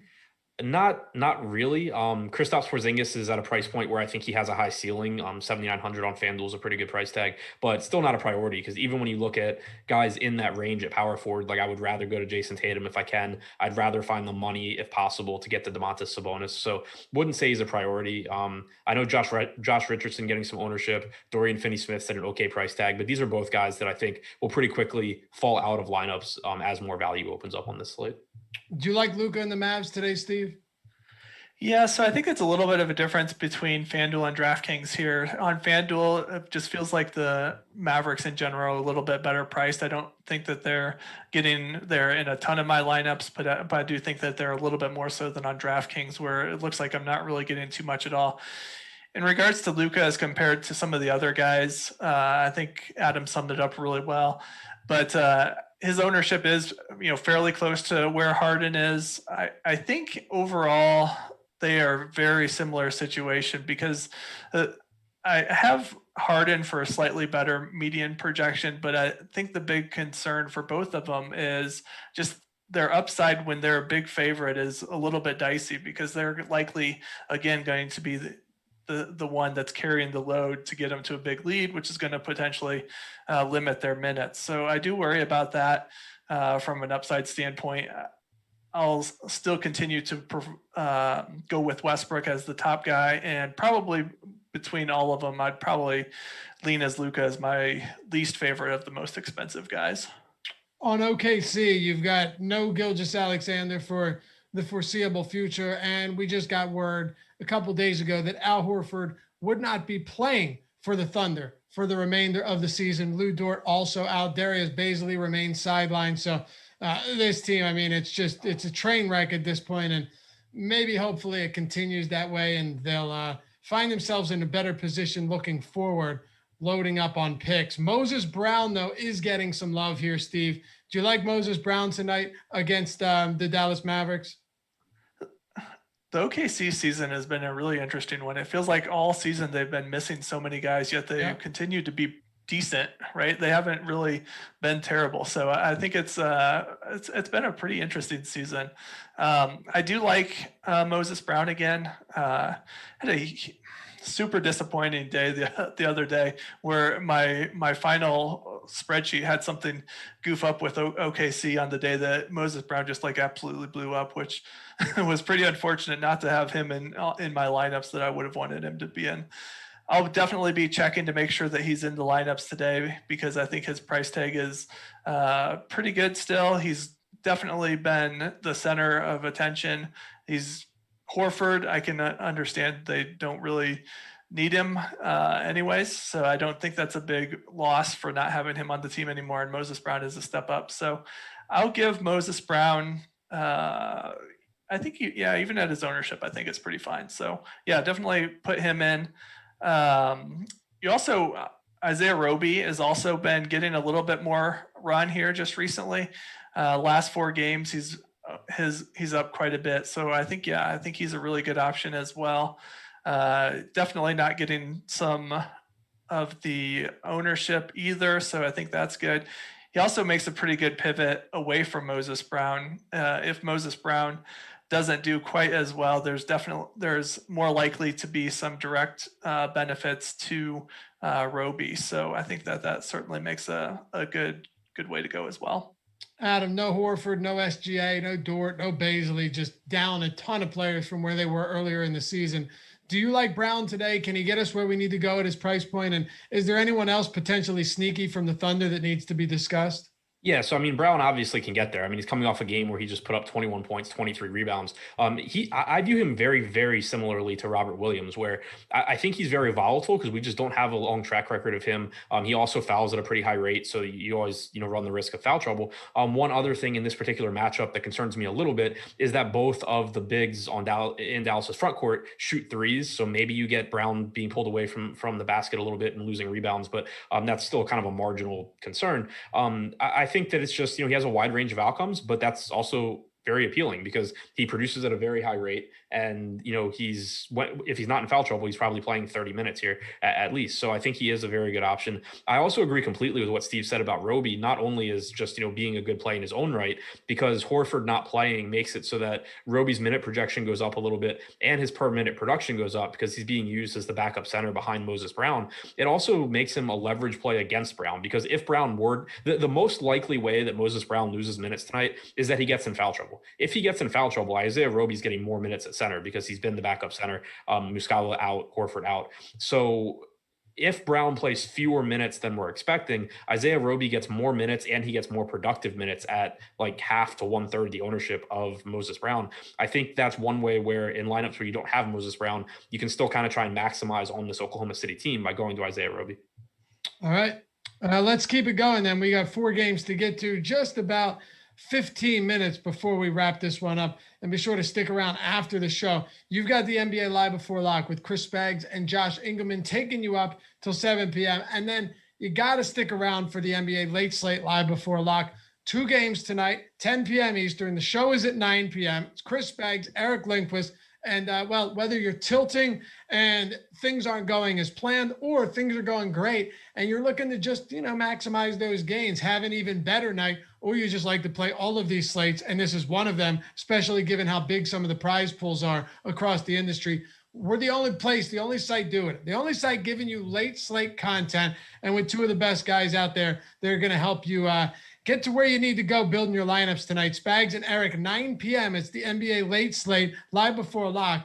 10 p.m. lock, 9 p.m. Eastern time start. So whether you're on the West Coast or whether everyone in the house has gone to sleep, laid down and quiet, and you get a little bit of time to yourself, no better time to jump into some late night Awesemo programming.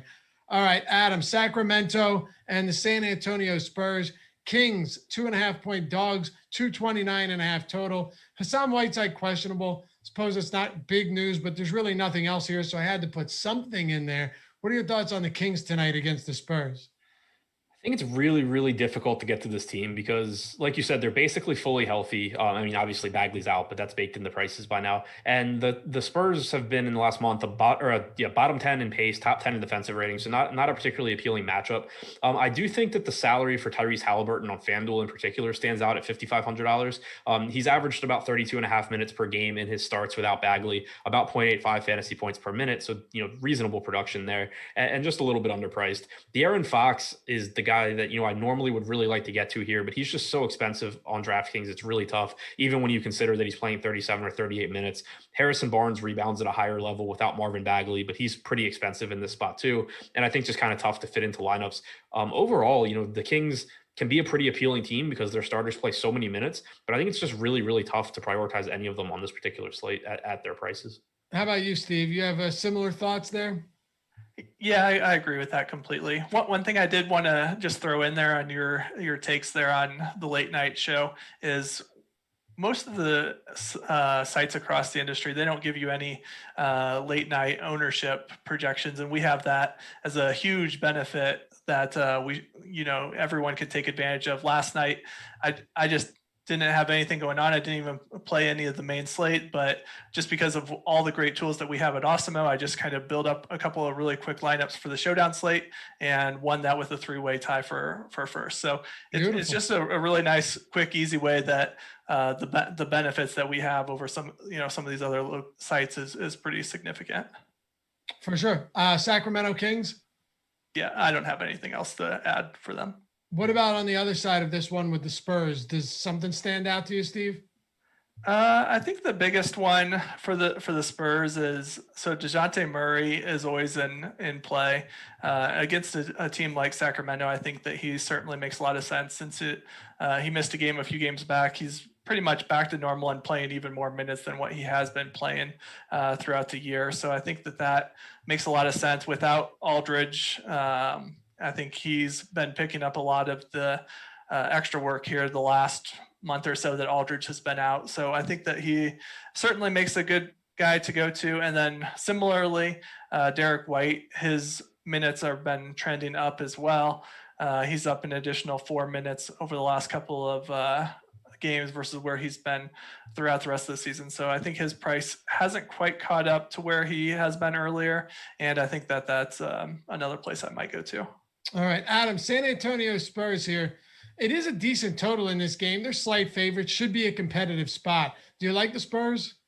I like them as kind of contrarian pieces in tournaments. I don't think there's one guy from the Spurs that stands out. Like if I had to tell you my top 2 or 3 plays from every position, but it wouldn't be surprising at all if one of these guys has a really big game here in a really good matchup against the Kings. Game has like a 230 total, like you said, should be a close game. And the pricing is all pretty affordable. Like DeMar DeRozan, we know is fully capable of having a big game. He's 7,900 at small forward. That's fine. DeJounte Murray, I think, is really appealing because he contributes in every category. So it kind of makes it a little bit easier for him to run into big games. Like he rebounds well, he gets assists, he's a high enough usage guy, and he averages about 2 steals per game. So there's a lot of ways for him to get there. Derek White, like Steve said, the salary hasn't really caught up because we had a long stretch of games when White came back from injury where the Spurs were either in a blowout or White was in foul trouble, and it kept his playing time down. But in competitive games, you're getting 33, 34 minutes from him.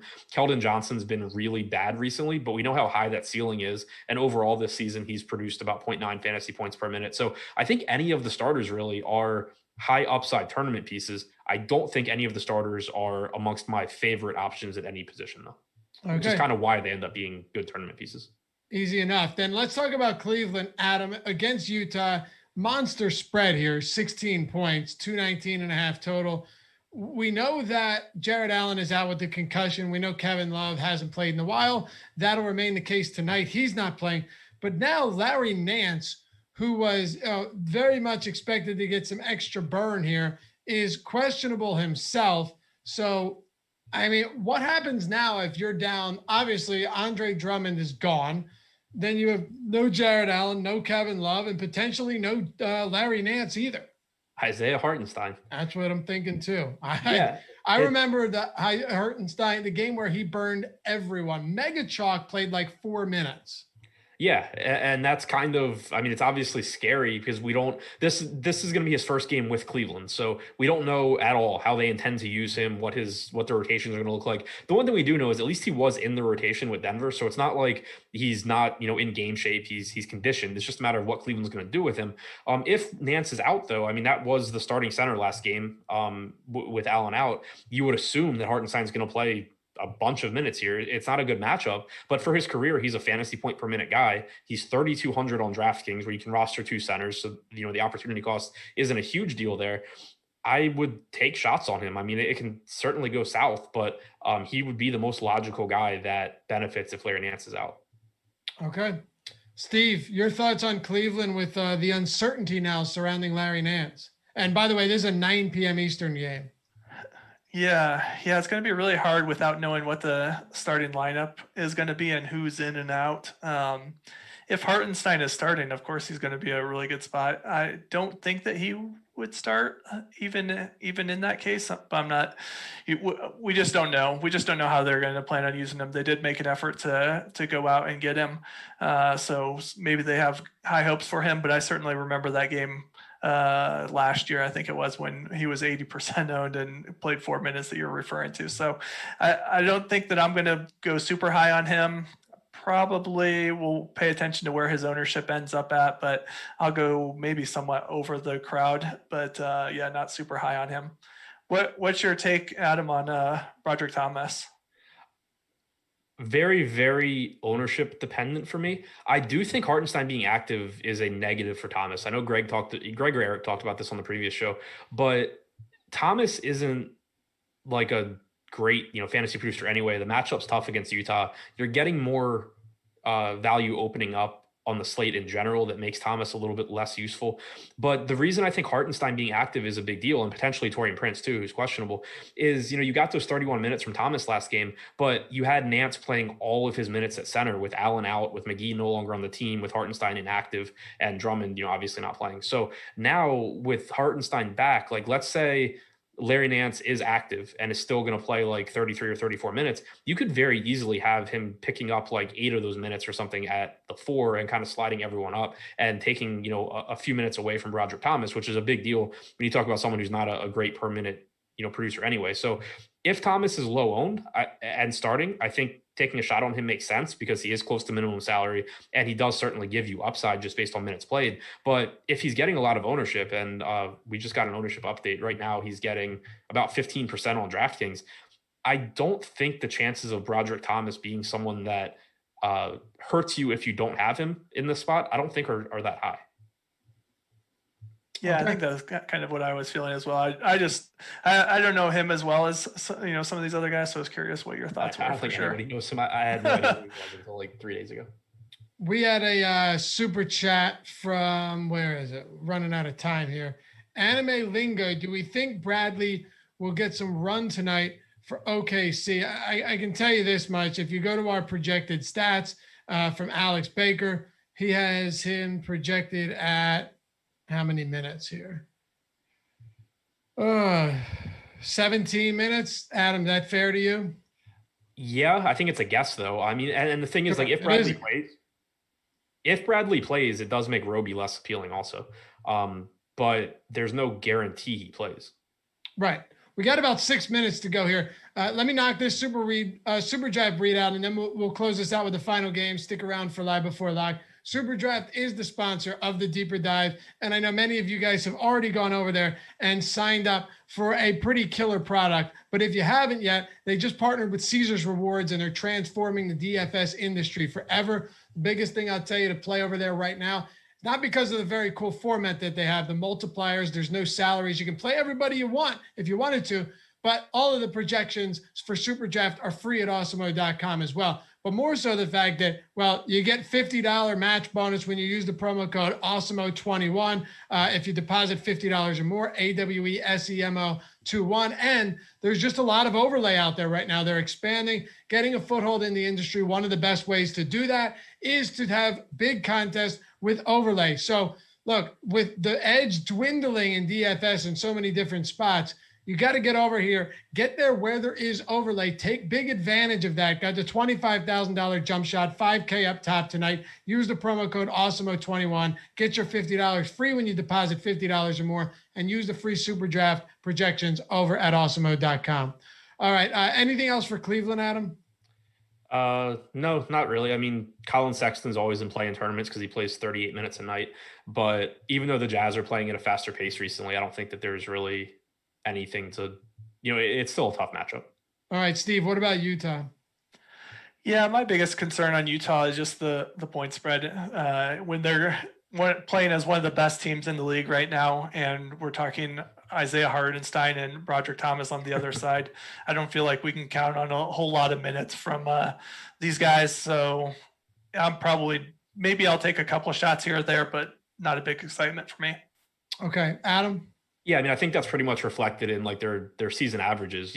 We know that guys like Gobert and Mitchell and to a lesser extent Conley produce at a high rate when they're on the floor, but there's a reason Gobert is only averaging about 31 minutes per game this season. There's a reason Conley's at 29 and a half, and it's because Utah blows out so many teams. To be fair, like if you look over the last month or so, their playing time's gone up because they haven't been as good defensively and they aren't blowing teams out. But, Cleveland, obviously a very bad team here at Utah. I think that any of those main three are fine in tournaments, but there's guys I like more. I think the easiest one to get to would be Mike Conley, who's only 5,800 on FanDuel, 6,100 on DraftKings, a little over a fantasy point per minute this year and should play around 30 minutes. But there's nothing that really stands out as a priority, especially because Cleveland also hasn't been bad defensively, and they are one of the slowest teams in the league. So it's not even like you're getting Utah playing against like a bad Wizards team or a bad Kings team. Like you're getting a slow but bad team. All right. We're also running out of time. We're doing a Top Shot Moment giveaway. If you go over to our Awesemo handle and check that out too, if you want to get in on that action at Awesemo_com. While you're there, follow Adam at ShipMyMoney DFS, Steve at Steve Buzzard, myself at Laffy_D. Why not? You're over there anyway, right? Chicago and Golden State. Got the Chicago Bulls, Steve, 1 point favorites, 228 total. Steph Curry is probable for this one, by the way. Eric Pascal's out. Anything you like from this one on either side? Yeah, I think the biggest interest that I have is on the Golden State side with Weissman. So especially with Pascal out, I think you're going to see him get a little bit extra run. Since he's came back from the injury, one of the things that they talked about in the second half of the season was they want to get Weissman some more run, and why not, right? He's a high prospect rookie. So I loaded up on him on best balls based off of that, and I think he's been paying that off a little bit this last few games, and I think that should continue. So I definitely like him. Outside of that, I don't see a whole lot else from this game. Okay. Adam, what about you? Break it down both sides. Yeah, pretty much the same thing I see. I think especially on FanDuel, Weissman's really, really cheap. He hasn't produced great recently, but the minutes have been there in these starts. And for the season, he's averaged 1 fantasy point per minute in his starts. I think Draymond Green's actually a little bit better with Steph Curry probable. His assist percentage this year is like 8 to 10 points higher in games that Curry has played, but still not a price point that I really love. I think the ceiling is just a little bit higher for him. Curry, I think the point guard position stacked enough that I'm not really interested there, but certainly wouldn't talk anybody off of it. On the Chicago side, I don't see a ton. Zach LaVine, I expect his rates to come down a little bit playing with Vooch. I dug into Vooch quite a bit in the deep dive article today. His usage, he had a 22% usage rate last game, which is a little concerning. His potential assists were quite a bit lower than they were in Orlando. The only things that were consistent were his touches and his rebound chances, which is great. But if you're going to pay this price tag for Vooch, you really need him contributing in all three categories. And I think, playing with LaVine, who's a higher usage guy than anyone in Orlando, and then all the playmakers that Chicago has, makes me a little bit less interested in him than when he was in Orlando. Okay. Did you have anything else from either side of this one? Or are we good to move on to the last one here? Good to keep going. All right, Steve, let's wrap this up. Milwaukee and the LA Clippers. Milwaukee Bucks, 2.5 point favorites. By the way, apologize, guys. Sometimes we're up against it. 11 games is tough to get through, even when you have an hour and 15 minutes. Milwaukee, 2.5 point dogs, 231.5 total. Bobby Portis, PJ Tucker out for Milwaukee. Serge Ibaka, Patrick Beverley, Rajon Rondo all out for the Clippers. Floor's yours. Yeah, I think this one is a really interesting game, especially on the Clippers side. Paul George, of course, is always going to make a lot of sense. Definitely have no issues going to him. I think he's going to be a good play. He's not obviously quite as good as play as the guys like Luka that we were talking about earlier, but his price point is really attractive, and I think that you can go to him. Same for Kawhi. Definitely think that that's also a really good spot to go to. I would probably lean towards not playing both of those guys together in this situation, because I don't think that their price is low enough to be able to warrant that. A lot of the year their prices were set up that way where you could do that, but I don't think in this situation it is. Reggie Jackson's also been getting a lot of additional run the last few games, so I definitely think that he is a good play, especially on DraftKings at 4,400. He makes a really good spot, and I think that is a good spot to go to. I do also like on the Milwaukee side, of course, I think you always can go with Giannis. He's below, like we talked about earlier, he's below Westbrook for me in terms of plays, but I think he definitely is probably right on par with Harden and probably slightly ahead of Luka. So definitely don't hesitate to play him. The Milwaukee team should be well rested after basically their whole team decided to take the day off the other day. So yeah, go with those guys. All right, Adam, we're already past the 6 o'clock mark, so I'll leave it to you to close us out with this last game. Yeah, echo pretty much everything you said. Obviously, Giannis is a good play. I put him behind Westbrook. I put him similar to Harden and Luka. From the Clippers side, I think they're all viable. You know, Paul George has produced at about the same rate as Kawhi this year. He's a little bit less expensive, but both guys are perfectly fine plays. Zubac, I think, is a good center option. Was in a bunch of foul trouble last game, so don't read too much into his playing time. You can expect around 30 minutes from him, give or take, and a fantasy point per minute. Reggie Jackson probably playing around 28 minutes is fine. Pretty much just a bunch of guys on the Clippers I think are fine. Nothing that's a huge priority, but I do think that, George, Zubac, and Jackson in particular stand out as the top guys from the Clippers. All right, that'll do it for us. Appreciate you guys getting us well over that 500 like mark. And Pat Fitzgerald, welcome to Team Awesemo. Pretty gnarly badges you can grab by joining the team right there down next to the subscribe button, which you should hit as well.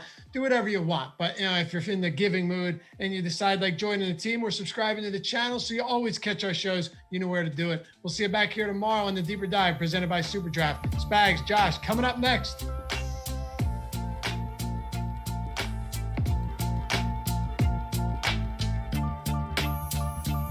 There you go. All right, thanks.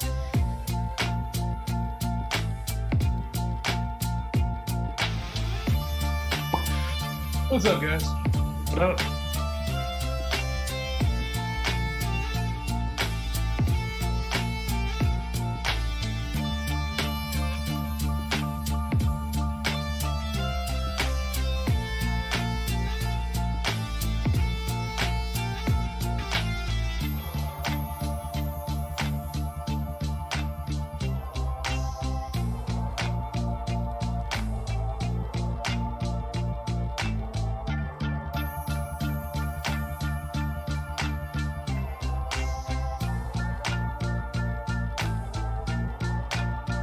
Let's do it. Yeah. Check 1 2. All right. Check 1 2. Let's go spit some rhymes.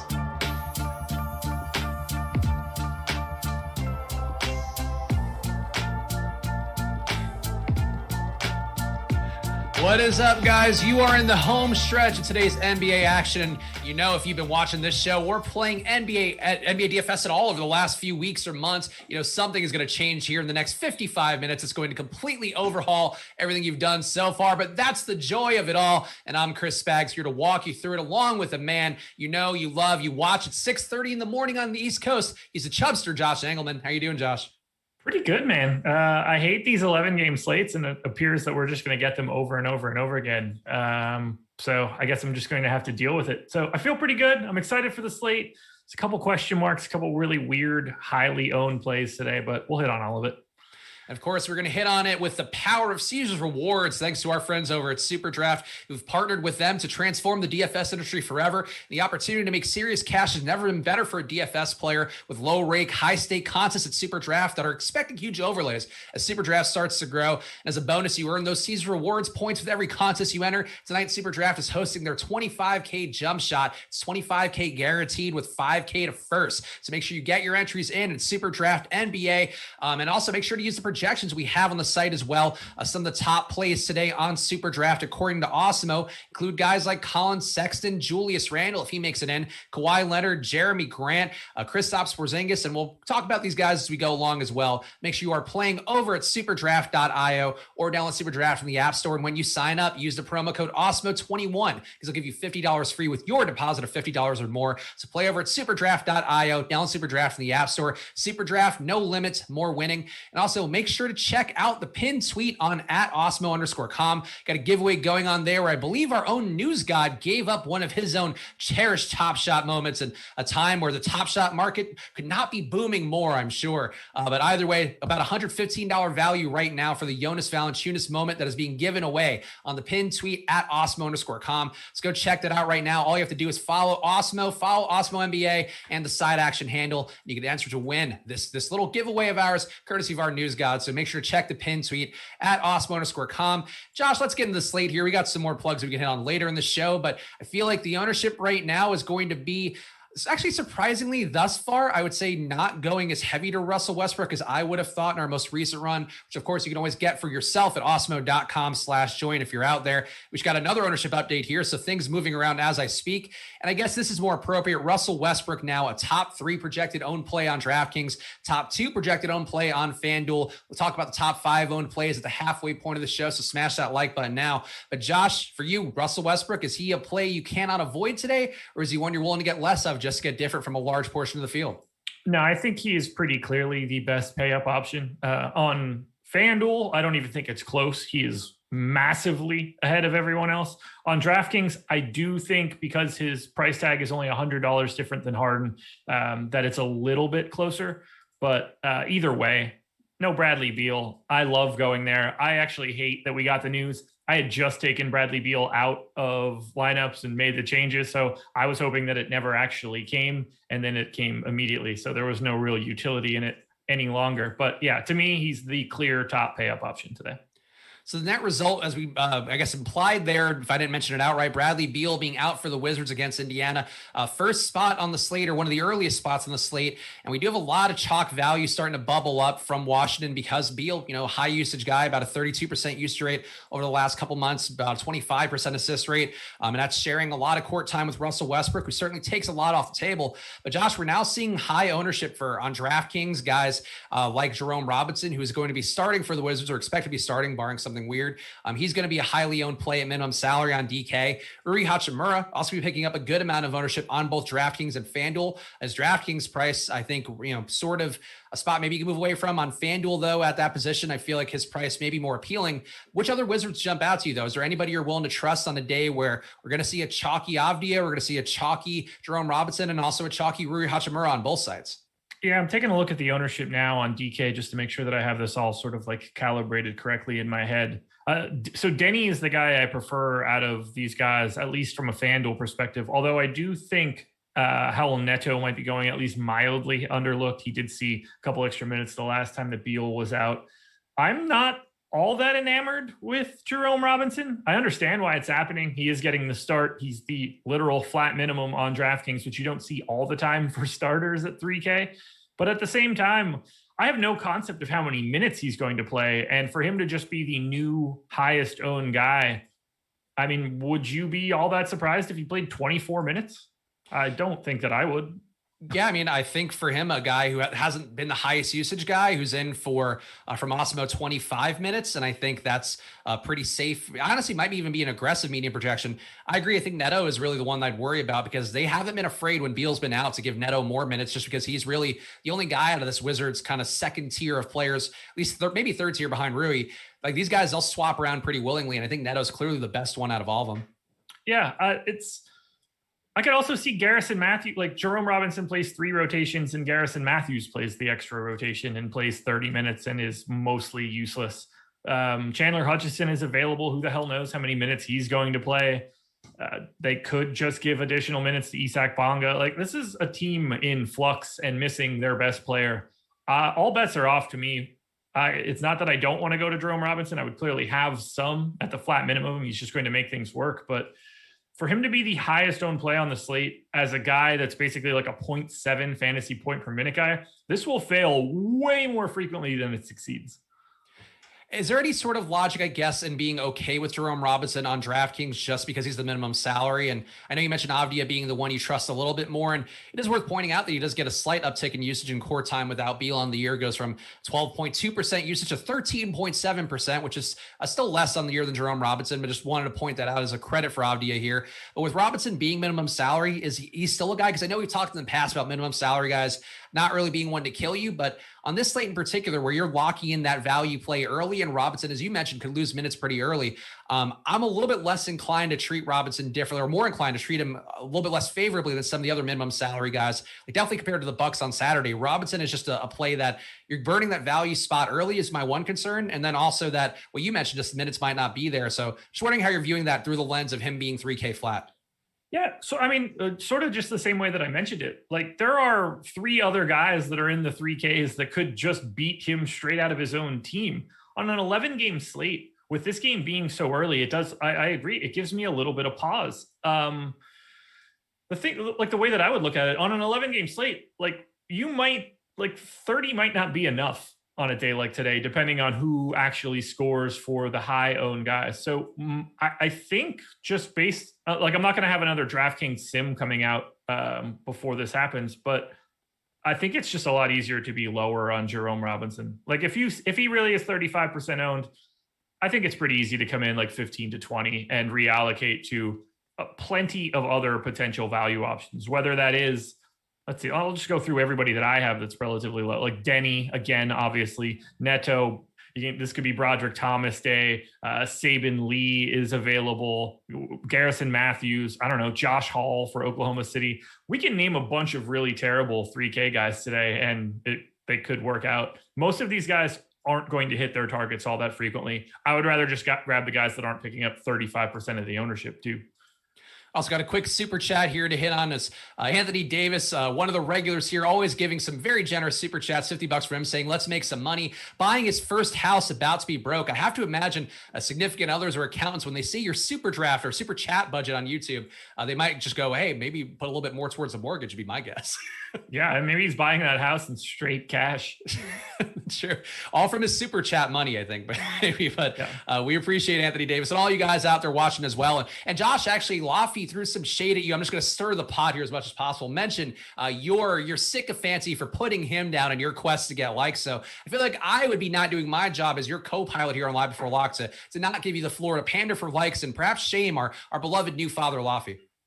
I don't really have much to say. It worked for him. He had to put me down to save himself, so I'm not going to stoop to his levels today. I would like you guys to just hit the thumbs up because it's nice. It helps us out a ton. It really doesn't cost you guys anything. Even subscribing to the channel, which is really the most important thing you guys can do. The higher our subscription numbers go, the bigger that we can grow, the more content that we can provide you guys. And on YouTube, that content is free. So why wouldn't you want more of it if you could get it? More free is obviously awesome. So in that note, please subscribe to the channel. If you would like to hit the like button, that would be great. But I don't need to speak down to anyone else to get additional likes here. That's just ludicrous.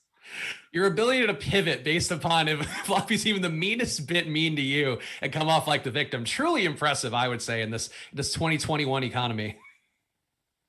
Let's keep going through here. We got shout out real fast, Teddy T joining Team Awesemo, by the way. That is one other way you can support the channel and show some love that Josh had mentioned in his spiel there. But just joining here, if you join the Team Awesemo, hit the join button underneath the video on desktop. It's very easy to find. On mobile, you can find it, but you got to probably earn it really hard on there. But either way, click and join here because we see your chats a little better. You get to customize your avatar. There's going to be some new designs coming as well, some new emojis coming as well. Apparently, maybe some host emojis in the works. Who knows? But lots of fun things coming here on the YouTube channel. So one other way to show your love and get seen a little bit more here is to click that join button on YouTube.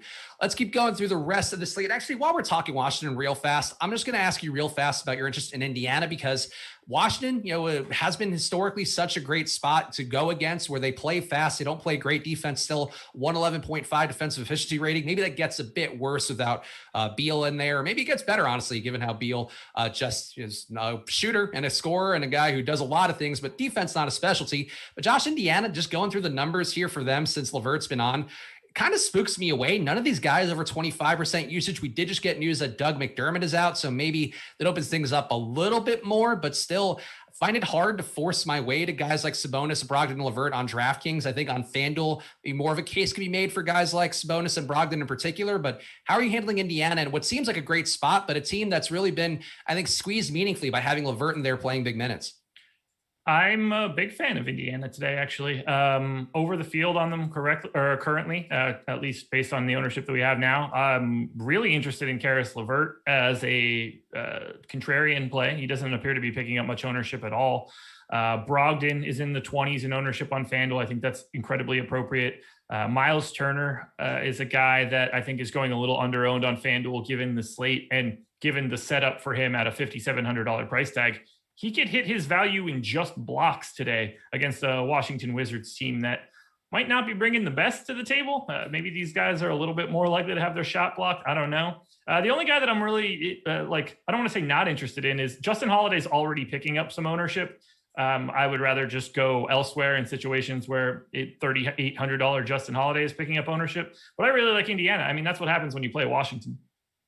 Yeah, I think that's fair. I think, to me, Indiana on DraftKings, at least, I do find these guys, you're sort of, I think, trying to get to the price point that's going to allow you to get them in more. But on a projection basis, I mean, for Awesemo, Sabonis projected under a 5x value, which isn't a be-all, end-all, but still a decent benchmark for guys just being priced and where they are. Brogdon projected for him about a 4.8x value, so same thing as Sabonis. LeVert, too, I think a little bit better, but still under 5x value. And obviously, these guys can spike the upside. It's Washington, but just gives me some concern. And I just think that it's going to be a better play on FanDuel for me personally. But that's certainly tournament upside, but not going to be the easiest place to get to if you're running an optimizer like a Fantasy Cruncher at all. One question I have for you, Josh, because I think this does correlate to the conversation about value vis-a-vis the Washington team and how some of those guys are going to be in play. One spot that's very important, Larry Nance questionable and still, maybe could be sitting out today with Jarrett Allen out for his concussion, and Isaiah Hartenstein going to be available to make his debut for Cleveland today in a spot against Utah. It's very ugly on paper, but if Hartenstein does see extended run, I think even at his 15-minute projection that Awesemo has him in for right now, he looks like a decent play at 3,200 on DK. Probably not getting him in any way on FanDuel, I would think. But how are you handling Hartenstein? And I guess the potential here that this could be value that opens up much later in the slate at a time that we're just not going to know. Yeah, this is a real big problem for me right now. I took Larry Nance out, and they don't really have centers outside of Hartenstein. It could be Dean Wade. I don't think it really matters. Like, they're going to have to play somebody in the aggregate of 48 minutes at the center position if Larry Nance doesn't play. So I went with that assumption. And that is causing Isaiah Hartenstein at the flat minimum on FanDuel and Dean Wade at 3,800, both power forwards, not centers, to become really interesting value plays to me that are clearly not picking up any ownership. So I have to do two things. One, I have to increase their ownership manually. Otherwise, I will get like 900% of them because they're going to look like the greatest leverage plays in the history of the world. So I'm trying to nerf that, but I am going to be playing a mildly large, like in comparison to the field at least, amount of Hartenstein and Wade, maybe something in the 15 to 20% range each. It's gross. It's like the worst possible matchup you could have to do this in the league. They are going, at least based on the betting line, they are going to get absolutely waxed, and it's not getting any better. I think Larry Nance is actually probably the best player that could have been active for this game since Jarrett Allen was already out. Now that Nance is out, I don't even know who the next best player is on the Cavs. There's probably going to be people shouting like it's Sexton or Garland, but those guys stink. Okoro stinks. This whole team stinks. So I'm just going to play some of these guys that really, really stink at low prices and hope that the minutes work out for me. It's not fun at all. I don't know what else to do, though. If Larry Nance isn't playing, somebody's got to play those minutes. So right now, and are you getting the 15 or 20%? I guess two questions. You're getting that on FanDuel, not DraftKings would be my first question. And second of all would be, you're making these plays right now and you're willing to live with them even if Nance somehow gets in. Oh, if Nance is in, then I'll just, recrunch and fix it. Okay. But I assume that I would get the same situations on FanDuel that I can't imagine Dean Wade or Isaiah Hartenstein have like high prices. So I would guess it's the same. Okay, that's fair. And Hartenstein is only center eligible on DraftKings, so I just want to put that out there because I could make it a little bit tougher to get to him. And Dean Wade up to 4,800 on DK. He's been playing fairly well recently, but boy, that is a steep price for old Dean Wade. We'll go ahead and skip him on DraftKings, I would imagine. But if Isaiah Hartenstein is like 35 or something in that neighborhood, then sign me up.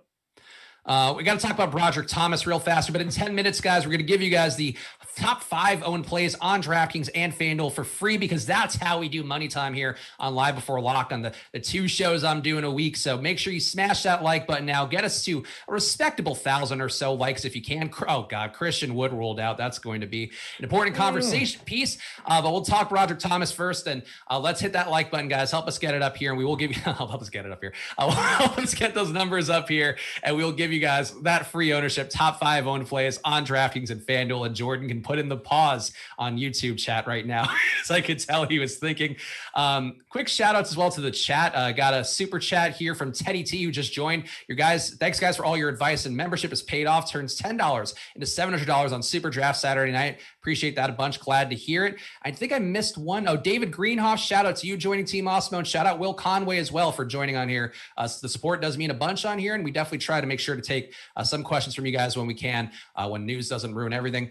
Sean Kaiser, one last super chat to clear out things, but Kelly O or Miles Turner now that Christian Wood is out? I think that is fantastically in favor of Kelly O, but Josh, you like Turner, so how do you feel about that? I don't have a damn clue. This news came out 30 seconds ago. I'm working on it. I don't even know who's going to get the minutes yet. So Kelly Olynyk started. First rotation had 2 fouls. He didn't pick up another one in the second quarter, picked up another 2 fouls immediately at the beginning of the third quarter and came out, then started the beginning of the fourth quarter. The game was a wash, so he didn't technically need to close. Have to assume that he missed, I don't know, 4-6 minutes, something like that. So let's say Kelly Olynyk, 28 minutes, DJ Wilson, maybe 20. That works for center minutes for me. In that case, if those really are the minutes, I can see exactly what that switched to for me. So Kelly Olynyk, wow, that is significantly lower than I was expecting. Interesting. Worse than I thought. Not cool. For Kelly, I would rather have Miles Turner than Kelly Olynyk.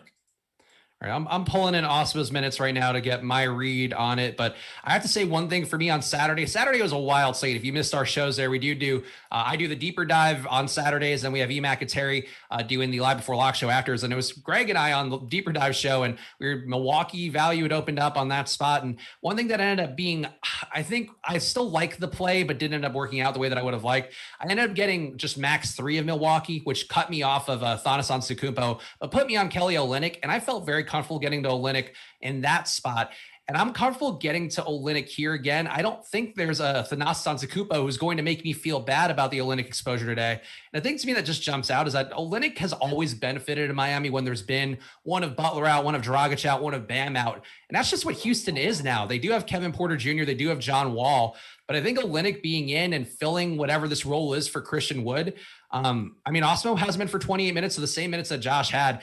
I guess I'm just more bullish here. He's power forward center. We know there's a real ceiling there. There's a 40, 50 fantasy point ceiling, I think, potentially in there. Maybe Memphis isn't the perfect spot for that. But I would be very into Olynyk on DraftKings. And I guess, Josh, are you on DraftKings where he's 4,400? It's not the same thing as FanDuel. So does that make it any different for you? Yeah, dramatically different. Okay. I think he looks a lot better on DK than he does on FanDuel. Just looking at my data quickly, he jumps to... I'd say, something in the top 5 to 10 range in terms of overall plays on DK, and probably the best value play you can find. Yeah, that's exactly how I'm seeing it too, where we're going to have a lot of Avdia, you're going to have a lot of Jerome Robinson out there, you're going to have these guys, you're going to have Isaiah Harkenstein, who I think is a fine play if Nance does get out or does end up out. But like we know Olynyk's going to be there. There's a potential to play high 20s minutes, if not low 30s minutes. I think in this spot, I feel like Olynyk to me is one of my favorite plays on DK, and going to be one I get a lot of. So I just want to make sure I dig my heels in on that one, because I love Kelly Olynyk, and I think he's sort of a better shooting, worse rebounding Christian Wood, and Christian Wood on the year 1.3 fantasy points per minute. So Olynyk can get there fractionally, I think. Let's keep going through. We didn't talk Broderick Thomas. I don't know if it's going to be as relevant now. I guess still could be, still going to pop up in some optimizers out there, 3,300 on DK, but a guy, Josh, who on the year, 20% usage for him, not the biggest sample size, 15% assist rate, does a little bit of everything. One thing that scares me though, is even with him getting big minutes last game, he's been driven a little bit by the steal and block upside, has had multiples of both, and his 2 games starting to meaningfully emerge here as value. I don't trust Broderick Thomas very much. I don't know that he'll be as highly owned in our ownership runs that are coming up here. He was down 10% in the most recent run. But that said, how are you feeling about Broderick Thomas? He's a buzzy name, I think, DFS wise, but still a dude that definitely comes with some risk, even if it's not as many risks as some of the Wizards cheap guys. This is like the most insane thing today. I don't have a clue what to do with this dude. He could play anywhere from 20 minutes to 38 minutes today based on the amount of guys that are out for Cleveland. I didn't know who he was before this morning because I didn't do anything all this weekend for DFS. So his name was a very interesting piece of the puzzle for me. I truly don't even understand it. He's 3,300. He's a perfectly reasonable value play today. He is anywhere between like a 0.7 and 0.95 fantasy point per minute guy. He's a complete and utter question mark. Now that his ownership isn't preposterously high, I think he's way more viable. But at the same time, like, don't just immediately hitch your wagon to him. This is as bad of a spot as it gets. They are incredibly monstrous underdogs. And I get it. Everybody's like, they got to play 240 minutes total, but don't let Broderick Thomas be the guy that like totally submarines you. Just be like reasonable about his minutes.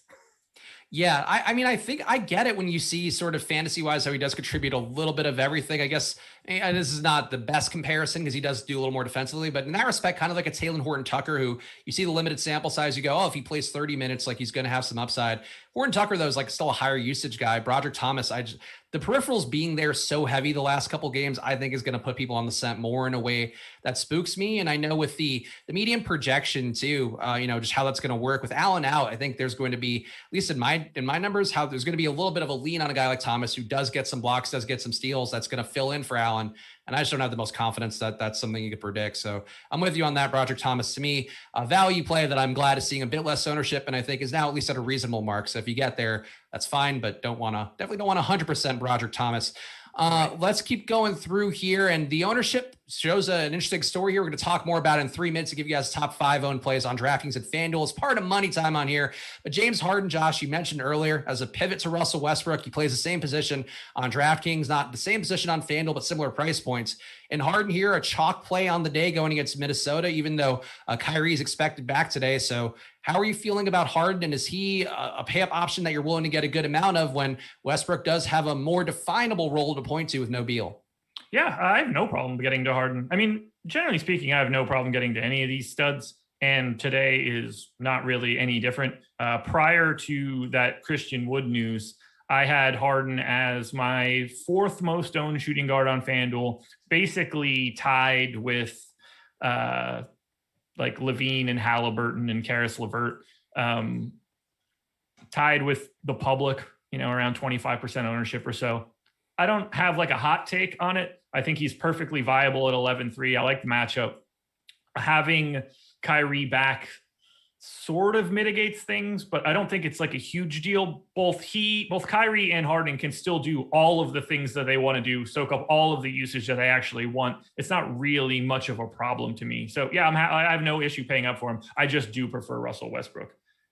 Yeah, I'm with you on that. I prefer Westbrook too. I think earlier in the day before, when it seemed a little more up in the air as to whether Beal was going to be playing or not, I did think Harden was an interesting pivot there to Westbrook, and I think still looks like a fine play. But just Westbrook to me, if he fails tonight, it's going to be that Washington has just a terrible game all around. Whereas if Harden has like a mediocre day, you could just see Kyrie have a little more upside, have a little more results. He's still going to be involved either way. But I think ceiling wise, Westbrook has shown an 80, 90 fantasy point ceiling in games without Beal this year. It's just a pretty big difference.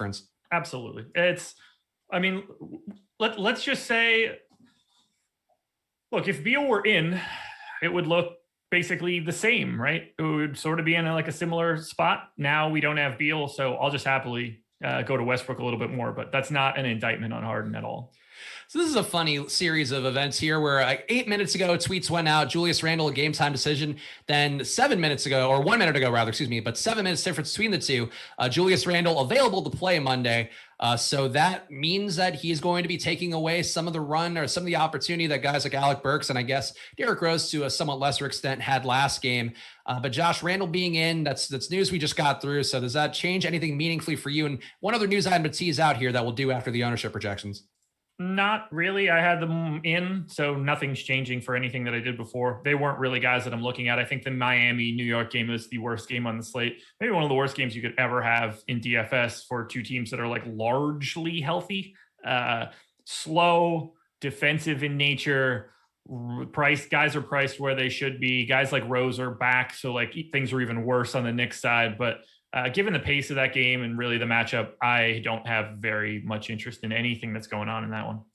All right, so it's the halfway point of the show. That means it's money time, guys. So smash that like button now. Get us as many likes as we can possibly get. It helps us out a lot to be seen by more people out there. And also, honestly, to keep up with the Joneses out there. Lots of channels trying to do similar shows to what we're doing, and more power to them. There's room for everybody to eat out there, but we want to make sure that we are keeping our spot that's been so fought for, so hard-earned by our guys behind the scenes, as well as all the people you see on these shows. So make sure you smash that like button and help us out as much as you can here. But let me refresh the ownership and make sure I got it hot off the presses for our top 5 owned plays on DraftKings and FanDuel. And this comes from, 4 minutes ago. So that's about as hot off the presses as you can get on a website. Number 1 on DK, Jerome Robinson, 36%. Number 2, James Harden, 28%. Number 3, Denny Avdia, 27%. Number 4, Russell Westbrook at 26%. And number 5, Rui Hachimura at 23%. Josh, out of that top 5 on DraftKings, I think we've sort of said it already, but out of that top 5, Robinson, Harden, Avdia, Westbrook, Hachimura, which one do you be most inclined to get onto the field on? Absolutely Robinson. Okay. I think it's Robinson and Avdia kind of equally to me, but same page. So based on where I have my minutes for Avdia, I don't hate that one like even remotely close. I don't think that there's as much downside risk to Avdia from a playing time standpoint, whereas anything could really happen to Jerome Robinson. So I agree with you in that Avdia is like not the best. Like I'd rather have a lot of Harden, a lot of Russ, and more Rui. So I do agree with you that he is next in line, but I don't think that they're comparable. Okay. I think it's reasonable and certainly more of an investment in Avdia from the Wizards. So that is something that does sometimes dovetail with DFS where they want to get this guy more minutes because they invested draft capital in him. And this is a spot that I think would be certainly an opportunity for him to get a little bit more, but just in my comfort level, I feel okay about Rui. I don't feel great about Avdia or Robinson at that much ownership. Let's talk about the FanDuel top 5. Number 1 on FanDuel is going to be the aforementioned Rui Hachimura, 39% on FanDuel. Small forward position, always a bit of a dice roll on FanDuel. Number 2, James Harden, 31%. Number 3, Russell Westbrook at 30%. Number 4, Fred VanVleet with a questionable Kyle Lowry, 28%. And number 5, Jason Tatum at 28%. A little bit more of a logical top 5, a little more star-studded top 5, Joshua, with Rui, Harden, Westbrook, VanVleet, and Tatum. Any of these guys you're going to be substantially under the field on today? Without question, Fred VanVleet won't even be in sniffing distance of that number. If Kyle Lowry gets ruled out, that might change and he'll certainly get bumped up. But as of my previous run, and I don't think this is going to change, we had Fred VanVleet at 31% ownership. Even if I bring that down to 28 during my next update, I had him in 3% of my lineups. He's basically a full fade to me at that number. If Kyle Lowry gets ruled out, that will absolutely change. He will be a much better play in my data, but I have Lowry in right now. And if Lowry is in, playing 30%, Fred VanVleet seems like a giant mistake. So I definitely agree with that. Two notes here from the Thunder. The first one, starting lineup here: Maledon, Svi Mikhailuk, Pokashevsky, Isaiah Roby, and Moses Brown. So nothing too crazy there. But one status note: Tony Bradley, who was acquired at the trade deadline for the Thunder, available to make his debut today. And Josh, honestly, that gives me some cause for concern for Roby and Brown. Brown, they just signed into the multi-year deal. I think, I don't know if there was a value assigned to that publicly, but probably a reasonable deal for both sides. And Brown's been fantastic, but if Brown gets in foul trouble, or they just want to see what Bradley has, or they decide that a 24-24 split, I don't know. There's so many ways it can go badly here. Having Tony Bradley back in, or having him in rather, kind of replacing the minutes that are vacated by Horford. It spooks me, and I'm saying that word too much. It scares me about Brown, but I feel like Bradley being in, I don't love Brown. I didn't love the price point anyway on DraftKings. I think you were sort of chasing some of the results, which have been fantastic, and I've been very happy with Moses Brown. But I think there's reason to be concerned here, Josh. But how are you feeling about the big minutes here for the Thunder, where Brown has been so great, and people just want to keep playing the guys who've been great? Yeah, I'm playing a lot of Moses Brown, particularly on FanDuel at 6,500. Bradley being in is something that I assumed the entire day. I gave him the backup center minutes from the jump. So I have Brown playing 31, Moses Brown playing 17. Flip that. Moses Brown playing 31, Tony Bradley playing 17. So it really doesn't change anything to me at all based on that information. That was my assumption going in. Adam touched on it best, I think, in the last show, in that I think the actual guy that this is negative to is Isaiah Roby, because then I don't expect him to really be picking up any backup center minutes. I don't have much issue going to Tony Bradley. Like, I don't mean that I'm playing him today, but if I'm Oklahoma City, like, you're not at all mad about giving Tony Bradley those extra minutes. He has been playing for Philly, so it's not like he's got to ramp up any sort of conditioning. He's young. I'm sure they want to get a look at him as well. So if Moses Brown gets into foul trouble, I just assume we see more Tony Bradley. That doesn't necessarily make me want to play him on a day like today. There's just too many potential options, but I am not stopping getting to Moses Brown, particularly on FanDuel. Okay, I like Moses, to be clear. I just think that with his price coming up to just shy of 7K on DraftKings, I think there are some ways to save money there and at least try to play the potential of a Brown down game where, the fouls, I think, per minute for him give me some cause for concern. Against Dallas, there isn't a big that's going to threaten him meaningfully, but you do have enough Luka drives. You have Porzingis there who could make things uncomfortable. I think, to me, I'm just a little bit scared of getting too heavy above Moses Brown, but still 15% ownership on DK seems reasonable, a little bit more on FanDuel, but definitely going to have another body in the mix who Awesemo is giving 17 minutes today to, and Moses Brown 31. So he has them playing a straight split at center with those two guys today. We've talked about a lot on the slate, Josh. I'm just going to open Lonzo out. Wait, who's out? Lonzo out. Okay. Yeah. So he was doubtful. So that's not too crazy. No. Let's see. Let me go to New Orleans, and I think he was out in the minutes projection. Yeah, he got knocked out in the last minutes projection from Awesemo too. So if you do have to update that, feel free to do that now. And it does seem like Nickeil Alexander-Walker still in play with his projection, though not a great play by any stretch for Awesemo here. Just a 28-point projection for him for Nickeil Alexander-Walker, who's been playing upwards of 30 minutes in these games without Lonzo recently. And Eric Bledsoe also has shown a bit more of a ceiling, Josh. So does anybody take a big jump up for you for New Orleans, or are these guys now mostly priced where they should be because Lonzo's been out long enough now at this point? I will let you know in a small amount of time when these minutes stop being typed in, because I don't totally know yet. They have been running such a tight rotation. This is crazy. I mean, they played basically 8 dudes their last time out. That's not something that I want to be projecting in any way. But I guess I don't really have much of a choice. I don't know what a Najee Marshall is, but he played the last time out. I'm just going to throw a bunch of stupid minutes at him. And by a bunch, I mean 8, just so that I can figure out who I really want to recommend from the New Orleans Pelicans. All right, so in that little update with no Lonzo, Eric Bledsoe for 4,100 on FanDuel is probably the guy that I would like to get to most. Nickeil Alexander-Walker, 5,800 on DK and on FanDuel. I prefer him on DraftKings. I don't think he's someone I'll get to a lot, more like a 10%er to me. I don't think this is a big change other than Bledsoe for 4,100. Is there anybody else for New Orleans who does seem interesting overall? I know Zion is a guy that we talk about on a lot of our shows. So the median projection doesn't quite capture his range of outcomes in the way that you'd like to see. I know that's something that Adam talks about a lot in the deeper dive. We were trying to really encapsulate the ceiling of these guys, the standard deviations, the opportunities they're going to have. it's always hard for me to get my way design because I do feel like you're sort of squinting your eyes and moving data around in a way that gives me a little bit of pause, but it does seem like not having Lonzo in gives him a bit more opportunity, and the rotations have been pretty short, as Josh mentioned. So I'm just going to ask you about your Zion take here because he has been a slate breaker within the last week. He was projected for, the best I can do right now is he was projected for 6% ownership the last time that I did a run. I can't imagine this is going to be changing anything for him all that much. I had 15, so I like being significantly over the field on Zion. If his ownership number stays under 10% on FanDuel, I assume he's a guy I end up with in the 15 to 20% range. One of my preferred pay up options. Ooh, also, Svi Mikhailiuk took a jump up for me, which scares me here, but he's starting. I guess I get why that would be, but I'm going to end up with more Svi than I would like, I think.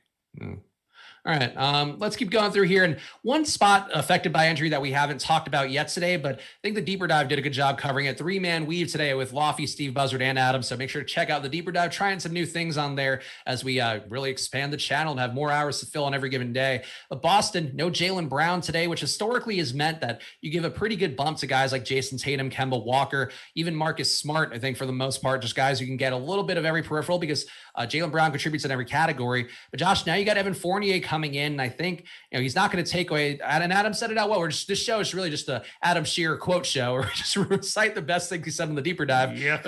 But Fournier, not going to do exactly what Brown does. Not going to be a 30% usage guy, but 26% and change usage in Orlando. Was assisting better this year in large part because of no Cole Anthony and no Markelle Fultz for large stretches of the season, but a 20% assist rate.